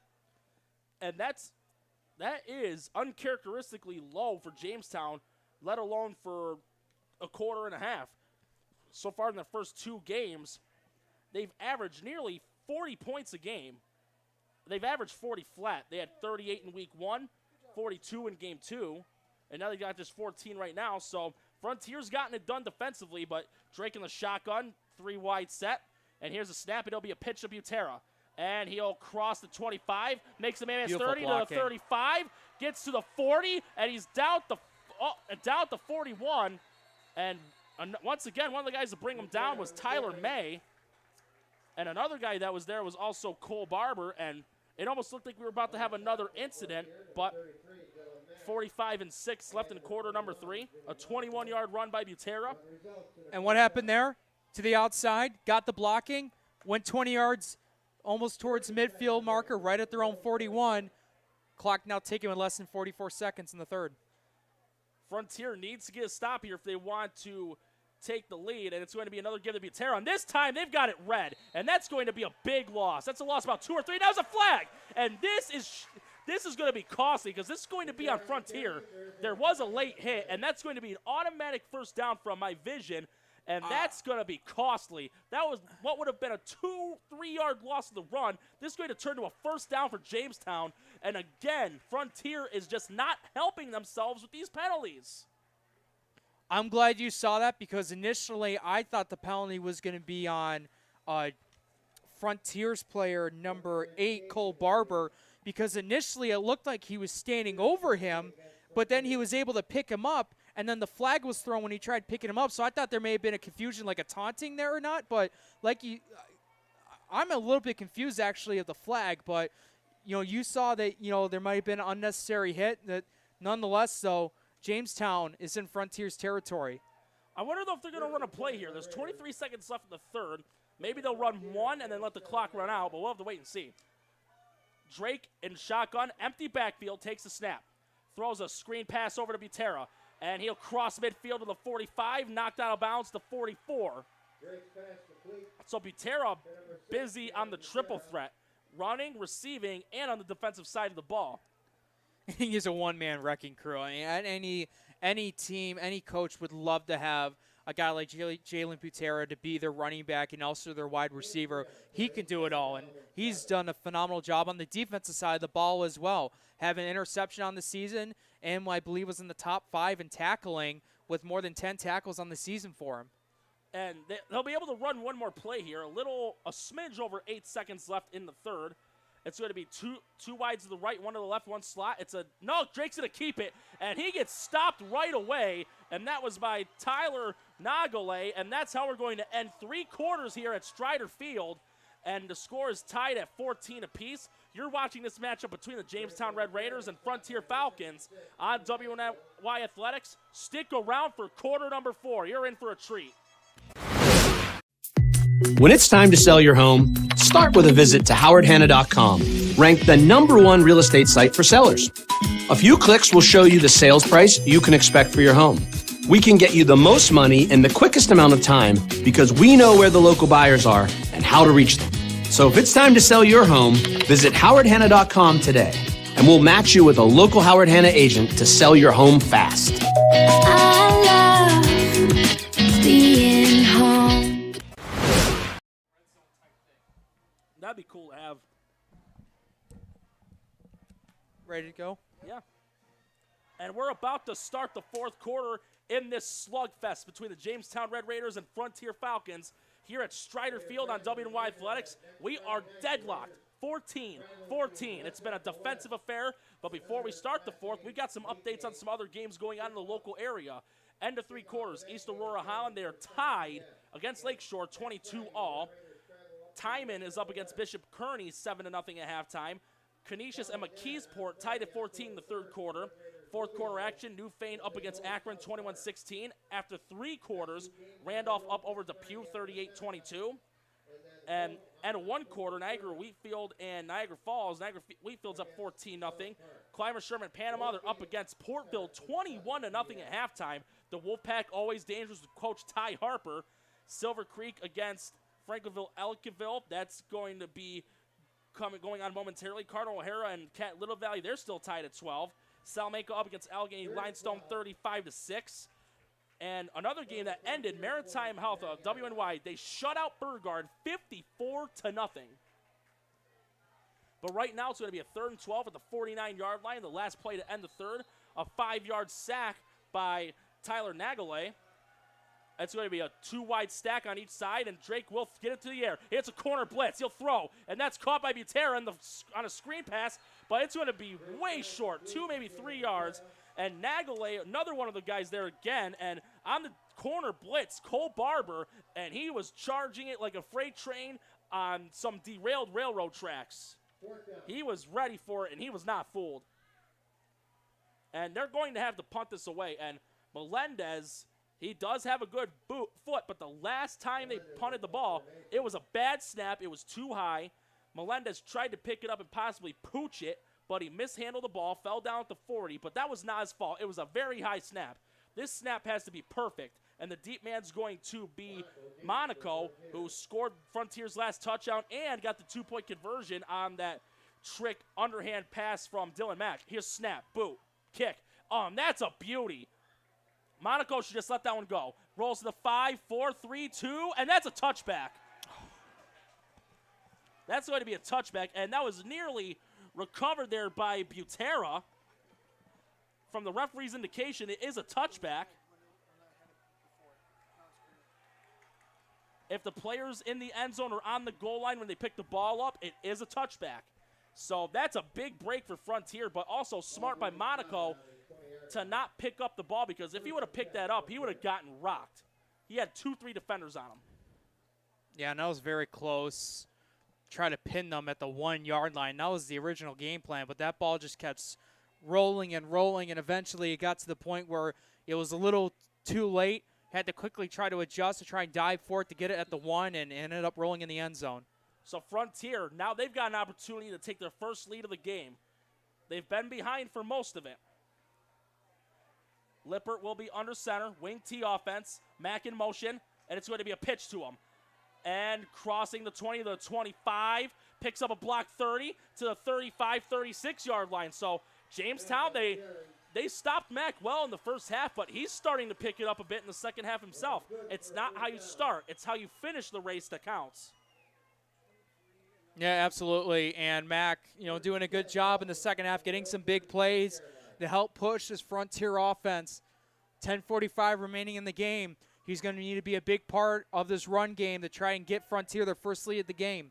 That was a 16-yard run there by Mack. And a man set in motion. It's going to be another give to Mack. Breaks a couple of tackles, and he'll get back to the line of scrimmage. Maybe got a yard at the most. So it's going to be second down for Frontier. And the good thing is, like we mentioned earlier in the game, with them running the wing T offense, and if they can get some first downs, they can burn at least 4 minutes of clock. Yeah, they definitely can, and that's what you want to be doing. You want to burn as much time as you can.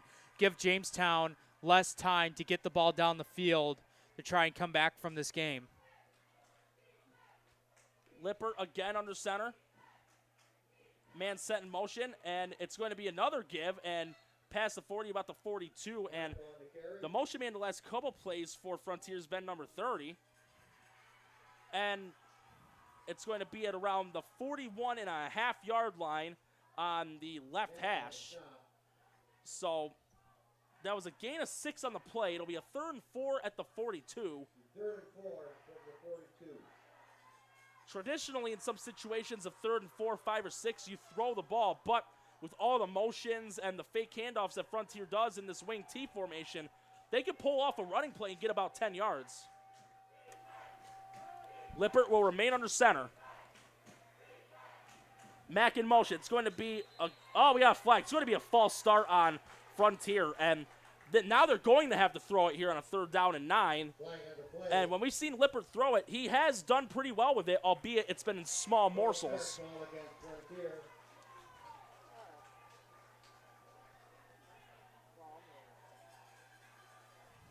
Five-yard penalty. Moves the ball to the 37-yard line. 3rd down and 9. Frontier has to convert this right now. It is a tie game, 14-14, but you want to keep the momentum going your way. You can't afford to forfeit it, especially with a team like Jamestown. It'll be a 3rd and 9 to 37, a tad over 9 minutes left in regulation play. And the head coach of Frontier, Rich Gray, having a quick conversation with Lippert along with a couple of the possession players for Frontier. So Frontier will huddle up, and they will break it. Again, 3rd down and 9 to 37. And Lippert will remain under center. Mack, the motion man, and it's going to be an option play. And that almost looked like a trick play, but tackled at the 41. It's a 4-yard gain. The way it looked like that was going to be an option pass the way the runner was holding the ball, but gets stopped on the play. And it's going to be a 4th down and 5, and you have to punt this one away. You're pinned too far in your own end to try and go for it. And the punting unit comes out.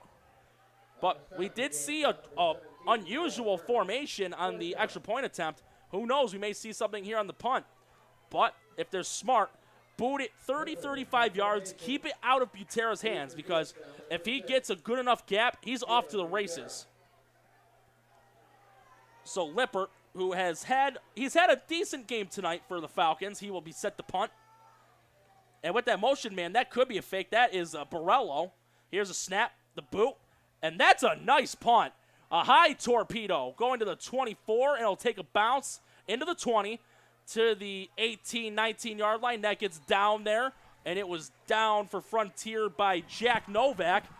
And that was a nice punt there by Lippert. That was about a 39, 40-yard punt, and Jamestown's at their own 20. So an 80-yard drive is attempting to be on the way soon for the Red Raiders. Perfectly at the 20-yard line.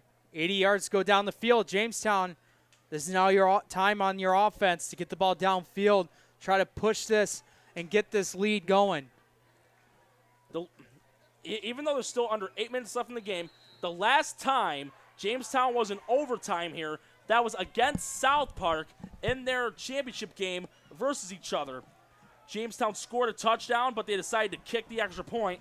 South Park answered with a touchdown. They went for 2, and they converted it and won the game in overtime. That was the last overtime football game here at Strider Field as O'Brien is set in motion. Drake takes a snap, gives it off to Butera, and he'll get dragged down to 24. He almost broke that one loose as well. He came very close but couldn't quite keep his footing, but it's still about 4 or 5 yard gain. It'll be 4 yards.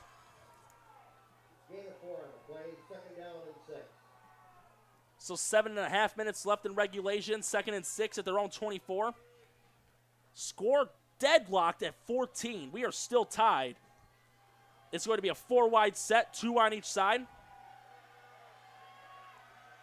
And Frontier, they're in a 4-3 defensive alignment. And Drake goes in the shotgun, takes snap, lobs it down center field. Butera caught, 50, 45, 40, and he could be gone. And can Lippert catch him? He will not. Touchdown, Jamestown. Or, yes, it is touchdown. 76 yards. Trey Drake, Jalen Butera. Give Butera the hat trick. 3rd touchdown of the game. 2 receiving, 1 rushing.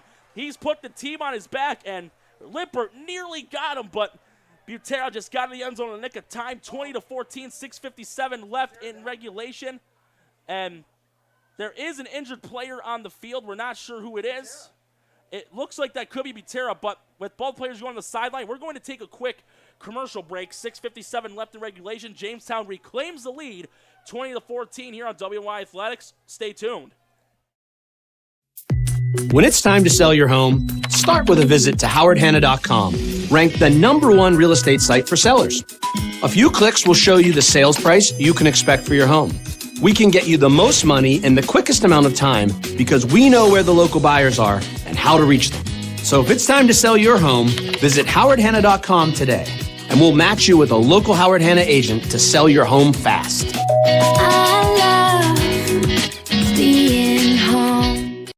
At Cairo First Wellness, your health and well-being is our passion. Let us take care of you and your family like one of our own. Cairo First Wellness Center is dedicated to providing patients long-term relief and teaching them how to continue taking care of themselves. With a blend of different techniques, services, and personalized treatment plans, we'll help you find wellness in a way that's right for you. Between chiropractic care, spinal decompression, nutritional counseling, massage therapy, custom orthotics, and more, your relief is in our hands. If twisting, popping, and cracking intimidate you, our Pro Adjuster restores the same range of motion as a physical adjustment would with gentle, repeated tapping. Dr. Mo at Cairo First has been taking care of my back needs for the past 4 years. His staff treats you like family. I've had the traction, I've had the massage done, and every time, leave here feeling fresh and brand new. Cairo First Wellness Center. Your health and well-being. Our passion.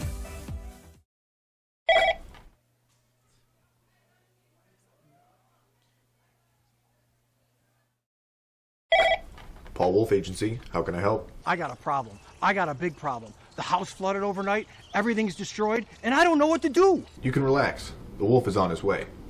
What's the damage? It's bad. As opposed to good?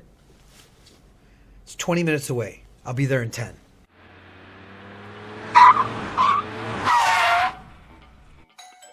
You're Teddy? Yes, sir. I'm Paul Wolf. I solve problems. Oh, good, because I got a big one in here. May I come in? Absolutely.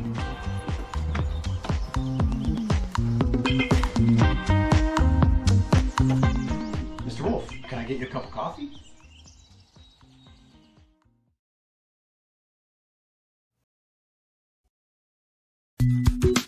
I love being home. There's nothing better than owning the perfect house to come home to. You've earned it, and we'll make it happen. Our local real estate experts and in-house team of financial professionals make buying or selling your home simple. Howard Hanna. Home happens here. I love being home. Are you in pain from a no-fault car accident? Don't wait. Call RES. And we are back between the Jamestown Red Raiders and Frontier Falcons on WNY Athletics. And the person that was down on the play, that was Jalen Butera. He was on his way into the end zone on his 76-yard touchdown catch. Lippert grabbed on by the legs and got him down too late. But he was down on the ground for about 2-3 minutes. But he was able to get up with a little assistance, which is a good sign. But the question is it serious enough to where he doesn't play the rest of this game? And if that's the case, that's not good, because the only other back they've got is Ben Anderson. He only has 9 carries all season because Blakesley also got hurt during the third quarter. They're at the far side of the left outer part of the end zone, and looks like they have the golf cart out for him. Oh, it's a golf cart. That's I mean, he is walking. I mean, the good news is he is walking on his own with a little bit of a limp, but the golf cart is there to help him out. So it might be Ben Anderson the rest of the game. Here's the kick by Profiter. It's blocked, and that could be a big factor here. The missed extra point for them, and Lippert, the only time he didn't kick the PAT, it was a bad snap, but that block could come back to haunt Jamestown. We'll have to wait and see. 20-14 to score stands. And for Profiter, that's her second PAT that's gotten blocked in the first 3 games of the season. And how about the Frontier special teams on that? Well executed. He declined the card. So looks like Butera's not going to take a ride in the cart. He said no, but the way he's walking, I think his night at the minimum might be done. Yeah, he's having a hard time walking over the sidelines. It might be the end of the day for Butera. We'll definitely wait and see. But listen, Jamestown still got to stay focused. They're up now. They regained their lead back. They're up 20-14. 6:57 remaining in the game, and now they got to hold on and make sure Frontier doesn't answer back. If Frontier answers back and they kick the PAT, that's a 1-point lead for them. Again, to the viewers that just are tuning into this game, Profiter's extra point attempt was blocked. And that's been a bit of an issue for Jamestown, special teams-wise, the first few games when it comes to those PATs. Out of the 3 misses from what we've seen of Profiter, 2 of them have been blocked. But it's going to be Keith Miller kicking off for Jamestown. And from what we've seen, again, this could be Ben Anderson carrying the ball for the rest of the game should Jamestown get the ball back again offensively, depending on Frontier does on this drive. He only has 1 carry tonight, and that was only his 9th one of the year in the first 3 games. So Blakesley left with his arm in a sling. Butera was walking with a limp, but he's not seriously hurt. Miller, a pooch kick that gets fielded by Barber. Barber will cross the 35 to about the 38-39. So Miller, just a simple pooch kick, keeping it away from a returner, and it's going to be good field position irregardless for the Frontier Falcons. And they did answer back with a touchdown a couple of drives ago, but now with that block PAT, if they could score here, score a touchdown, they make the PAT, they could take their first lead of the game, and that could be enough for Frontier to possibly walk out of Strider Field with a W in their pocket and a 3-0 start. But right now, Frontier's in the wing tee. Jamestown showing the blitz. Barber in motion. He takes the pitch. And he gets stopped behind the line. And guess who? It's Ben Anderson. Ben Anderson has just been absolutely phenomenal on the defensive side of the ball. He's been everywhere, and offensively he's had some pretty good plays as well. Just done a tremendous job keeping Jamestown in it and making sure that Frontier is struggling. So it was a gain of a yard on that play, 2nd down and 9.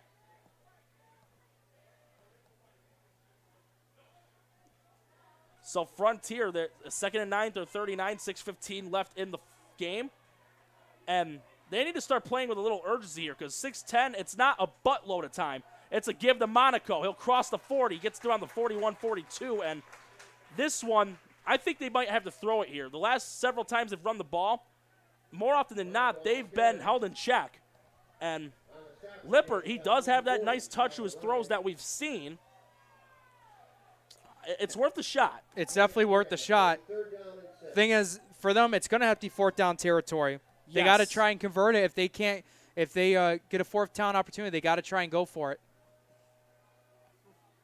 Yeah, because 5:35 left and counting, and should Frontier fail with that much time left, Jamestown can burn at least 3 minutes on it. They've been very successful with that from what we have seen in the past. Barber in motion, fake pitch, and read right away on the play, brought down by Jarrell Farmer on the corner blitz. He gets the sack, and that's a big loss. Looks like it's going to be an 8-9 yard sack on the play, and if you're Frontier, you have to go for it. You can't afford to pump the ball back with this much time left because Jamestown will burn it. It's funny you say that because the punting unit comes out. But first of all, Jarrell Farmer, a big, big play. He saw the fake right away, is able to bring down Lippert for a huge sack, 4th and 15. And, yeah, they're definitely getting the punting formation come out. Lippert in now as the punter. And Darius Freeney will be in place of Butera to return his punt. He's standing at the 29. Lippert at around the 20-yard line.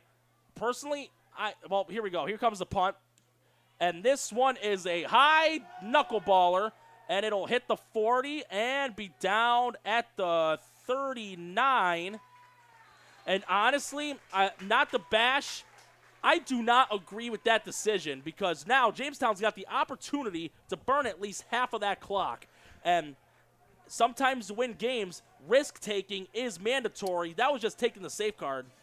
Absolutely. There definitely is, but at the same time, who's their running back? Who's their running back right now? Butera's not in the game right now. He's still being attended to by the trainers, and he's looking like he's probably done for the night. So now you got to look at Jamestown as who's their backup running back, because that's going to be the big part of killing time. You could still throw the football down the field, but you got to remember, you drop a pass or it's incomplete, you're saving time for Frontier to try to get a chance to get down the field if they get another offensive opportunity. The other guy they got in besides Anderson, they've got Radon Wright, number 18, out there. So 2-back set, and Wright will get the carry. And he crosses midfield, and he breaks a tackle, gets loose to the 40, 35-30 to the 25, and knocked out of bounds. So how about making the most of your first carry of the night? We don't have Butera for right now? No problem. That's Jamestown's response. We'll see how many yards that was. That was about a 37, 38-yard run.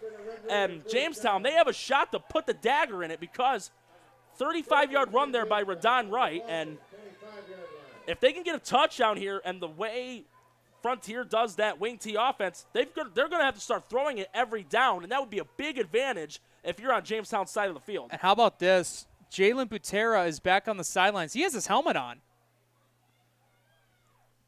So right now, Radon Wright, but again though, Radon Wright though, that's a huge play. First carry of the night for him, and he gets his team in the Frontier territory. Same formation as before. This is a give to Anderson. Anderson to the 21, 22-yard line. That'll be a gain of roughly 3 yards. And look who's coming back out. Oh, Butera's coming back out onto the field. Talk about exhibiting some grit, showing the toughness and the heart to want to get back out in the field. So And the clock is still running here. That's the big thing Jamestown needs to do. It's under 4 minutes left in the game.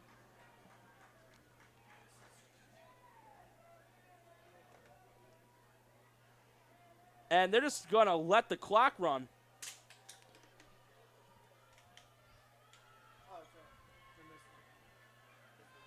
And in the shotgun formation again, it's Butera and Anderson. And it's going to be a give to Butera, and pounding the rock inside the 20. Looks like that knee's not bothering him one bit. And we're going to get a timeout called against Frontier. So with 3:12 left in regulation, 20-14 favor of Jamestown, and they have a shot to put the dagger in this. And should this end in a 2-score game, it's going to be one of those situations where the score did not match the outcome.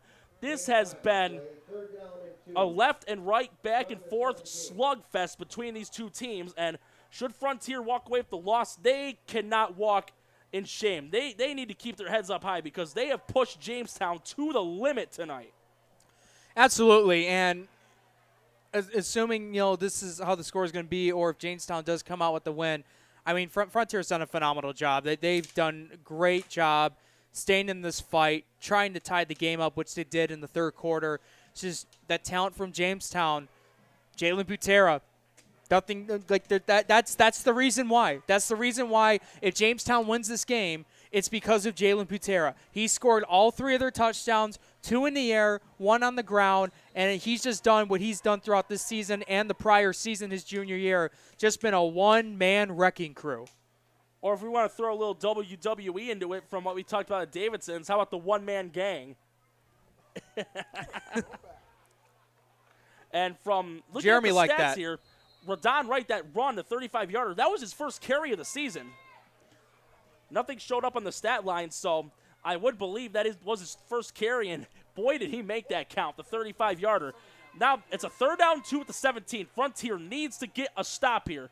They got 2 plays to do it. Give to Butera, and he did not get it. He'll be lucky if he got a yard. This is going to be a 4th down, and another timeout by Frontier.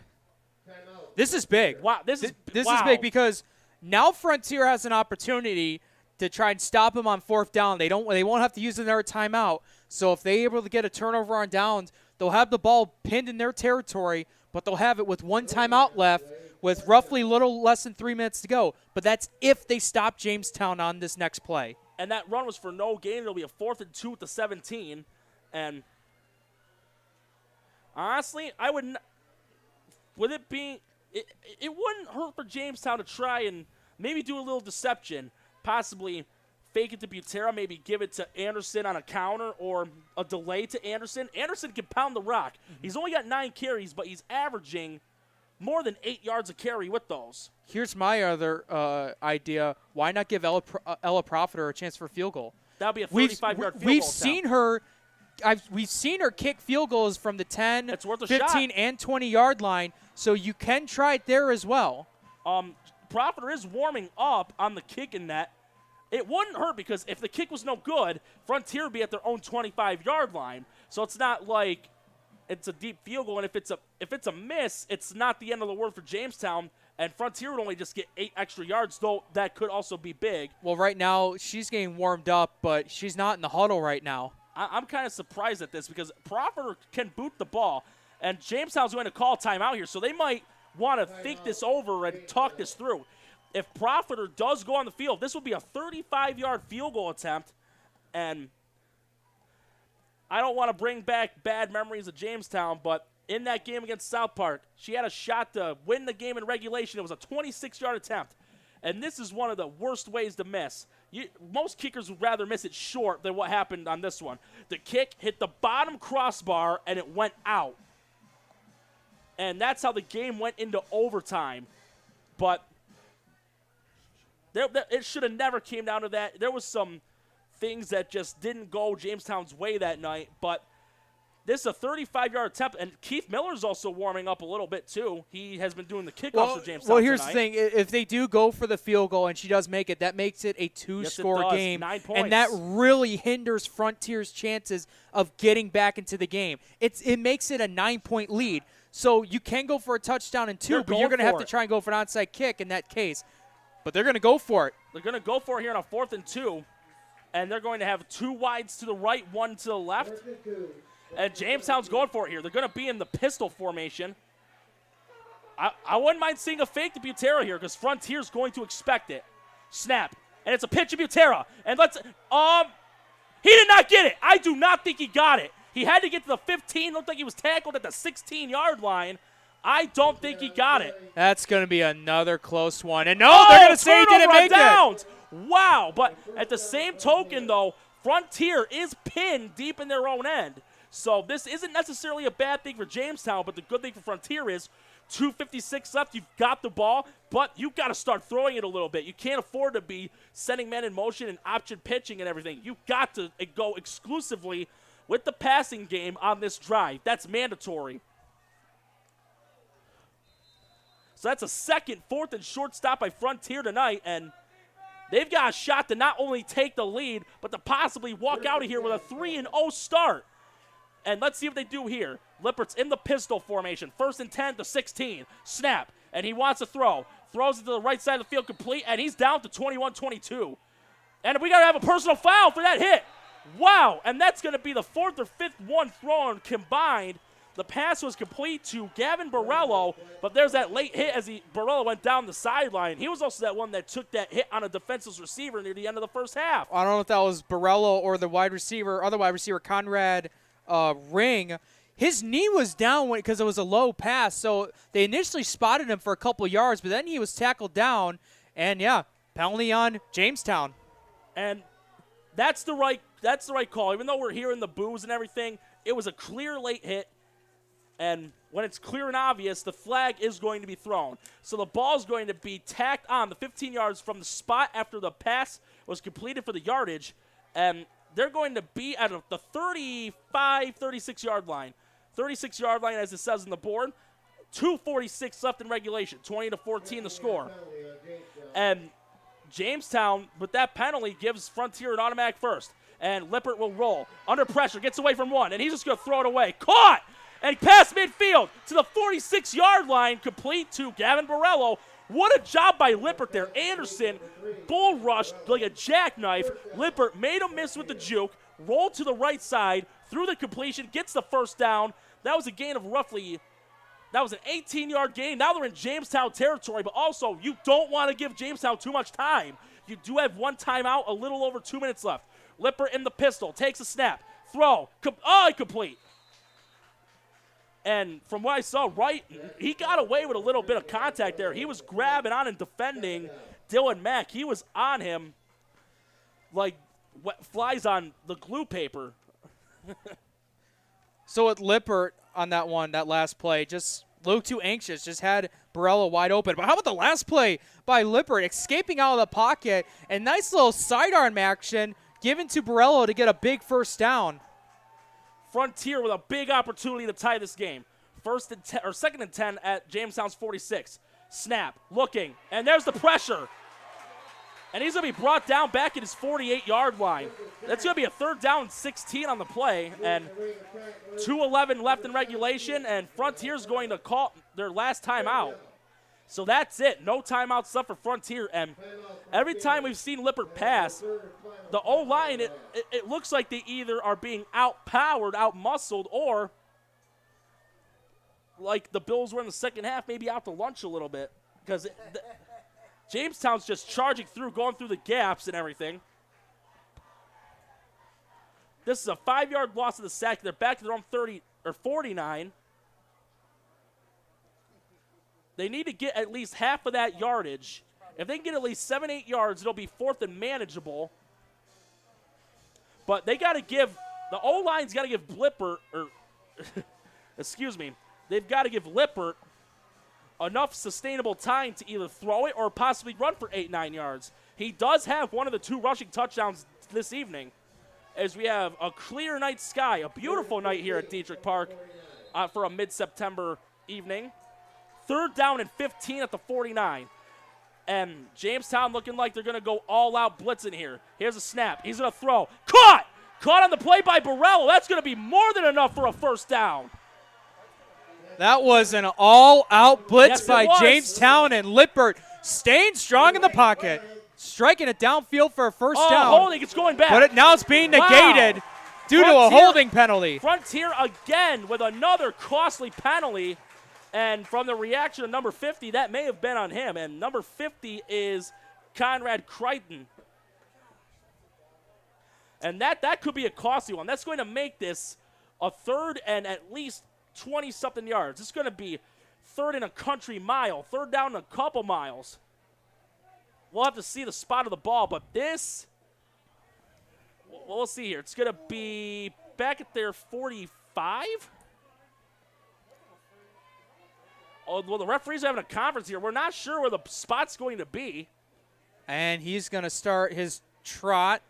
40, 39, 38, 37, 35, 34, 33-yard line. That's going to be 16 yards. And that's PA announcer just said third and long. I think that's down and 30. That's an understatement. It's third down and 30 yards. Q blitz the league. And a timeout's going to be called by Jamestown. They're probably what they're going to do. We're not going to go to break. What they're going to do probably is keep the center of the field open and cover the sidelines. Let Frontier get the yardage. It's a 3rd and 31. They're probably going to let them get 14, 15 yards and tackle because Frontier has no timeouts left. So keeping the sidelines closed off but the center of the field open, that's going to burn clock. Yeah, they should definitely see a quarter-style defense from Jamestown where a lot of the linebackers, the corners and safeties are pushed back a little bit so they can get that nice underneath passing, maybe gain about 5, 10 yards, maybe 15 yards like you mentioned. But that's when at fourth down, they're going to have fourth down, 10 or plus yards more to go. And Jamestown just got to let them give a little to end up making the big play on fourth down because it's not going to be easy for Frontier to get this first down. In order to make it easier, I think they should get at least 15 yards. They have to. You don't want to have a 4th and 31 to a 4th and 19. If they're able to cut this in half in one play or at least get 20 yards, that is just monstrous for Frontier to do. So this is a third down and a country mile for Frontier. 3rd and 31, they're on 33. 2 wide set to the left, 1 to the right. Lipper in the shotgun looking. He's going to wing this one deep downfield. Intercepted! Ball picked off. Midfield, 45-40, and he will head out of bounds to 35 and forced out of bounds there. And Lipper again was rushed. He threw a fluttered duck. It was intended for Borello. If that would have been another 2-3 yards deeper, I think Borello could have caught that ball. But it gets intercepted by Jamestown, and now they can just run this clock out because Frontier's got no timeouts left. No, they don't, and that's going to be the dagger between this matchup between Jamestown and Frontier. But what a great game we've had so far. This has been a nice, good scoring affair. Both teams have been very aggressive throughout the entire matchup. It's come down to very close plays. And in this one, they try to go for the throat, get that big first down marker. The ball was just a little bit underthrown, and it goes into the hands of a Jamestown defender as Jamestown calls another timeout. So what we'll do here is we'll take a quick break in the action. When we get back, we'll have the rest of this minute 52-second game between Jamestown and Frontier. You're listening to Western New York Athletics Live. When you're ready to buy a home, start with a visit to howardhanna.com. You can find new listings before they appear anywhere else and refine your search for immediate notifications of similar properties. Plus, get pre-qualified to make your offer stronger and connect with a local Howard Hanna agent who knows your area and how to close the deal. So when you're ready to buy, visit howardhanna.com and find your home fast. I love being home. This is up against McKeesport, 35-14 after 3. All right, go ahead with those scores. Right, hang on, right. And we're about to momentarily get back into action here. Jamestown just going to do a conservative offense, but we got some more scores for you. Final outcome of this game, Lakeshore, East Aurora Holland. Lakeshore squeaks by, 28-22 win. Timon, after 3 quarters, are up by a touchdown over Bishop Kearney, 15-8. Canisius, they're up against McKeesport, 35-14 after 3 quarters. Randolph defeats the Pew, 44-28. Akron squeaks by Newfane, 1-point victory, 22-21, as Jamestown will just do the victory formation here, but we got some more scores in the third quarter. Little Valley running away with it a little bit. It was tied at 12 at halftime. Now they're up 28-12. Salamanca up against Allegheny Limestone 35-6 in the third quarter. Grand Island up against McKinley 29-8 in the third quarter. Star Point, second quarter. They're at home. They're shutting out Kenmore East 26-0. This game, 20-14, Jamestown over Frontier. Late in the fourth quarter, Hamburg walks away with a shutout win over West Seneca West 24-0. WNY Maritime Health 54-0 win over Burgard. Dunkirk trailing badly in the fourth quarter against Iroquois. Iroquois ahead on the road 45-14. Southwestern and Olean will be playing this weekend. Southwestern off to an 0-2 start. West Seneca East with a shutout over Pioneer 19-0. South Park, after three quarters, are up against Williamsville East 58-35. Lancaster defeats Orchard Park 28-6. Sweet Home up against Kenmore West 19-14. As 40 seconds left in this game. Third and 14 for a couple kneel downs. And some other games coming up. Medina at Lackawanna on Saturday. St. Francis against St. Joe's. Eden North Collins versus JFK. Williamsville North against Hutch Tech. North Tonawanda Lockport. Maryville RBL. Gwinnett Pine Valley Cassadaga Valley. Those are going to be the Saturday high school games that will be going on. And 17 seconds left in the fourth quarter. And the fans chanting out one of the things that fans like to chant out during a victory. A lot of them like to yell out, "Start the buses," or the most common one, though, is "It's all over."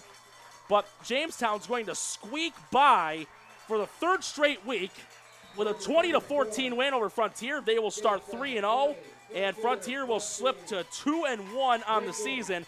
But if you're Frontier, though, you have to keep your heads up high. They pushed Jamestown to the absolute limit, pushed them to the edge. They just ran out of time. That was the case tonight. They ran out of time, and they had a big penalty on their final offensive drive and a big sack that the offensive line gave up. But nonetheless, Frontier made this a good game. Jamestown's always been known to have a high-scoring offense. In this contest, they only allowed them to get 20 points. Yes, they did. That's been a while since we've seen Jamestown only score 20 points in a football game. So Frontier should definitely keep their heads up high for that, to make it somewhat a nice defensive scoring game. But guys, thank you guys so much for coming and tuning into this broadcast live on West New York Athletics, Twitter, Facebook, and YouTube. This game is brought to you by Howard and Hannah, Logistics Plus of Buffalo, and G&G Fitness. And folks, don't forget, tomorrow we still have plenty of more football from Western New York Athletics side. That will also be on our Facebook page, our YouTube page, and our Twitter page. At 1 o'clock tomorrow, we'll have Medina against Lackawanna. And at 2 o'clock, we'll have Williamsville North taking on Hutch Tech. So definitely stay tuned for both of those games. Should be another fun one tomorrow. Yeah, it should be another fun one. But coming up next for these two teams, Jamestown will be against West Seneca West next week. And we're about to see who Frontier will be playing next week. And they will slip to 2-1. And they're going to take on Williamsville East next week. Both games will be on September 24th at 7 p.m. Once again, the final score of this matchup between the Jamestown Red Raiders and Frontier Falcons, Jamestown 20 and Frontier 14. On behalf of WNY Athletics and from the 300-level media group, along with Jake Fayok, I'm Norm Rodriguez saying you've been watching this matchup between the Jamestown Red Raiders and Frontier Falcons on WNY Athletics. Until next time.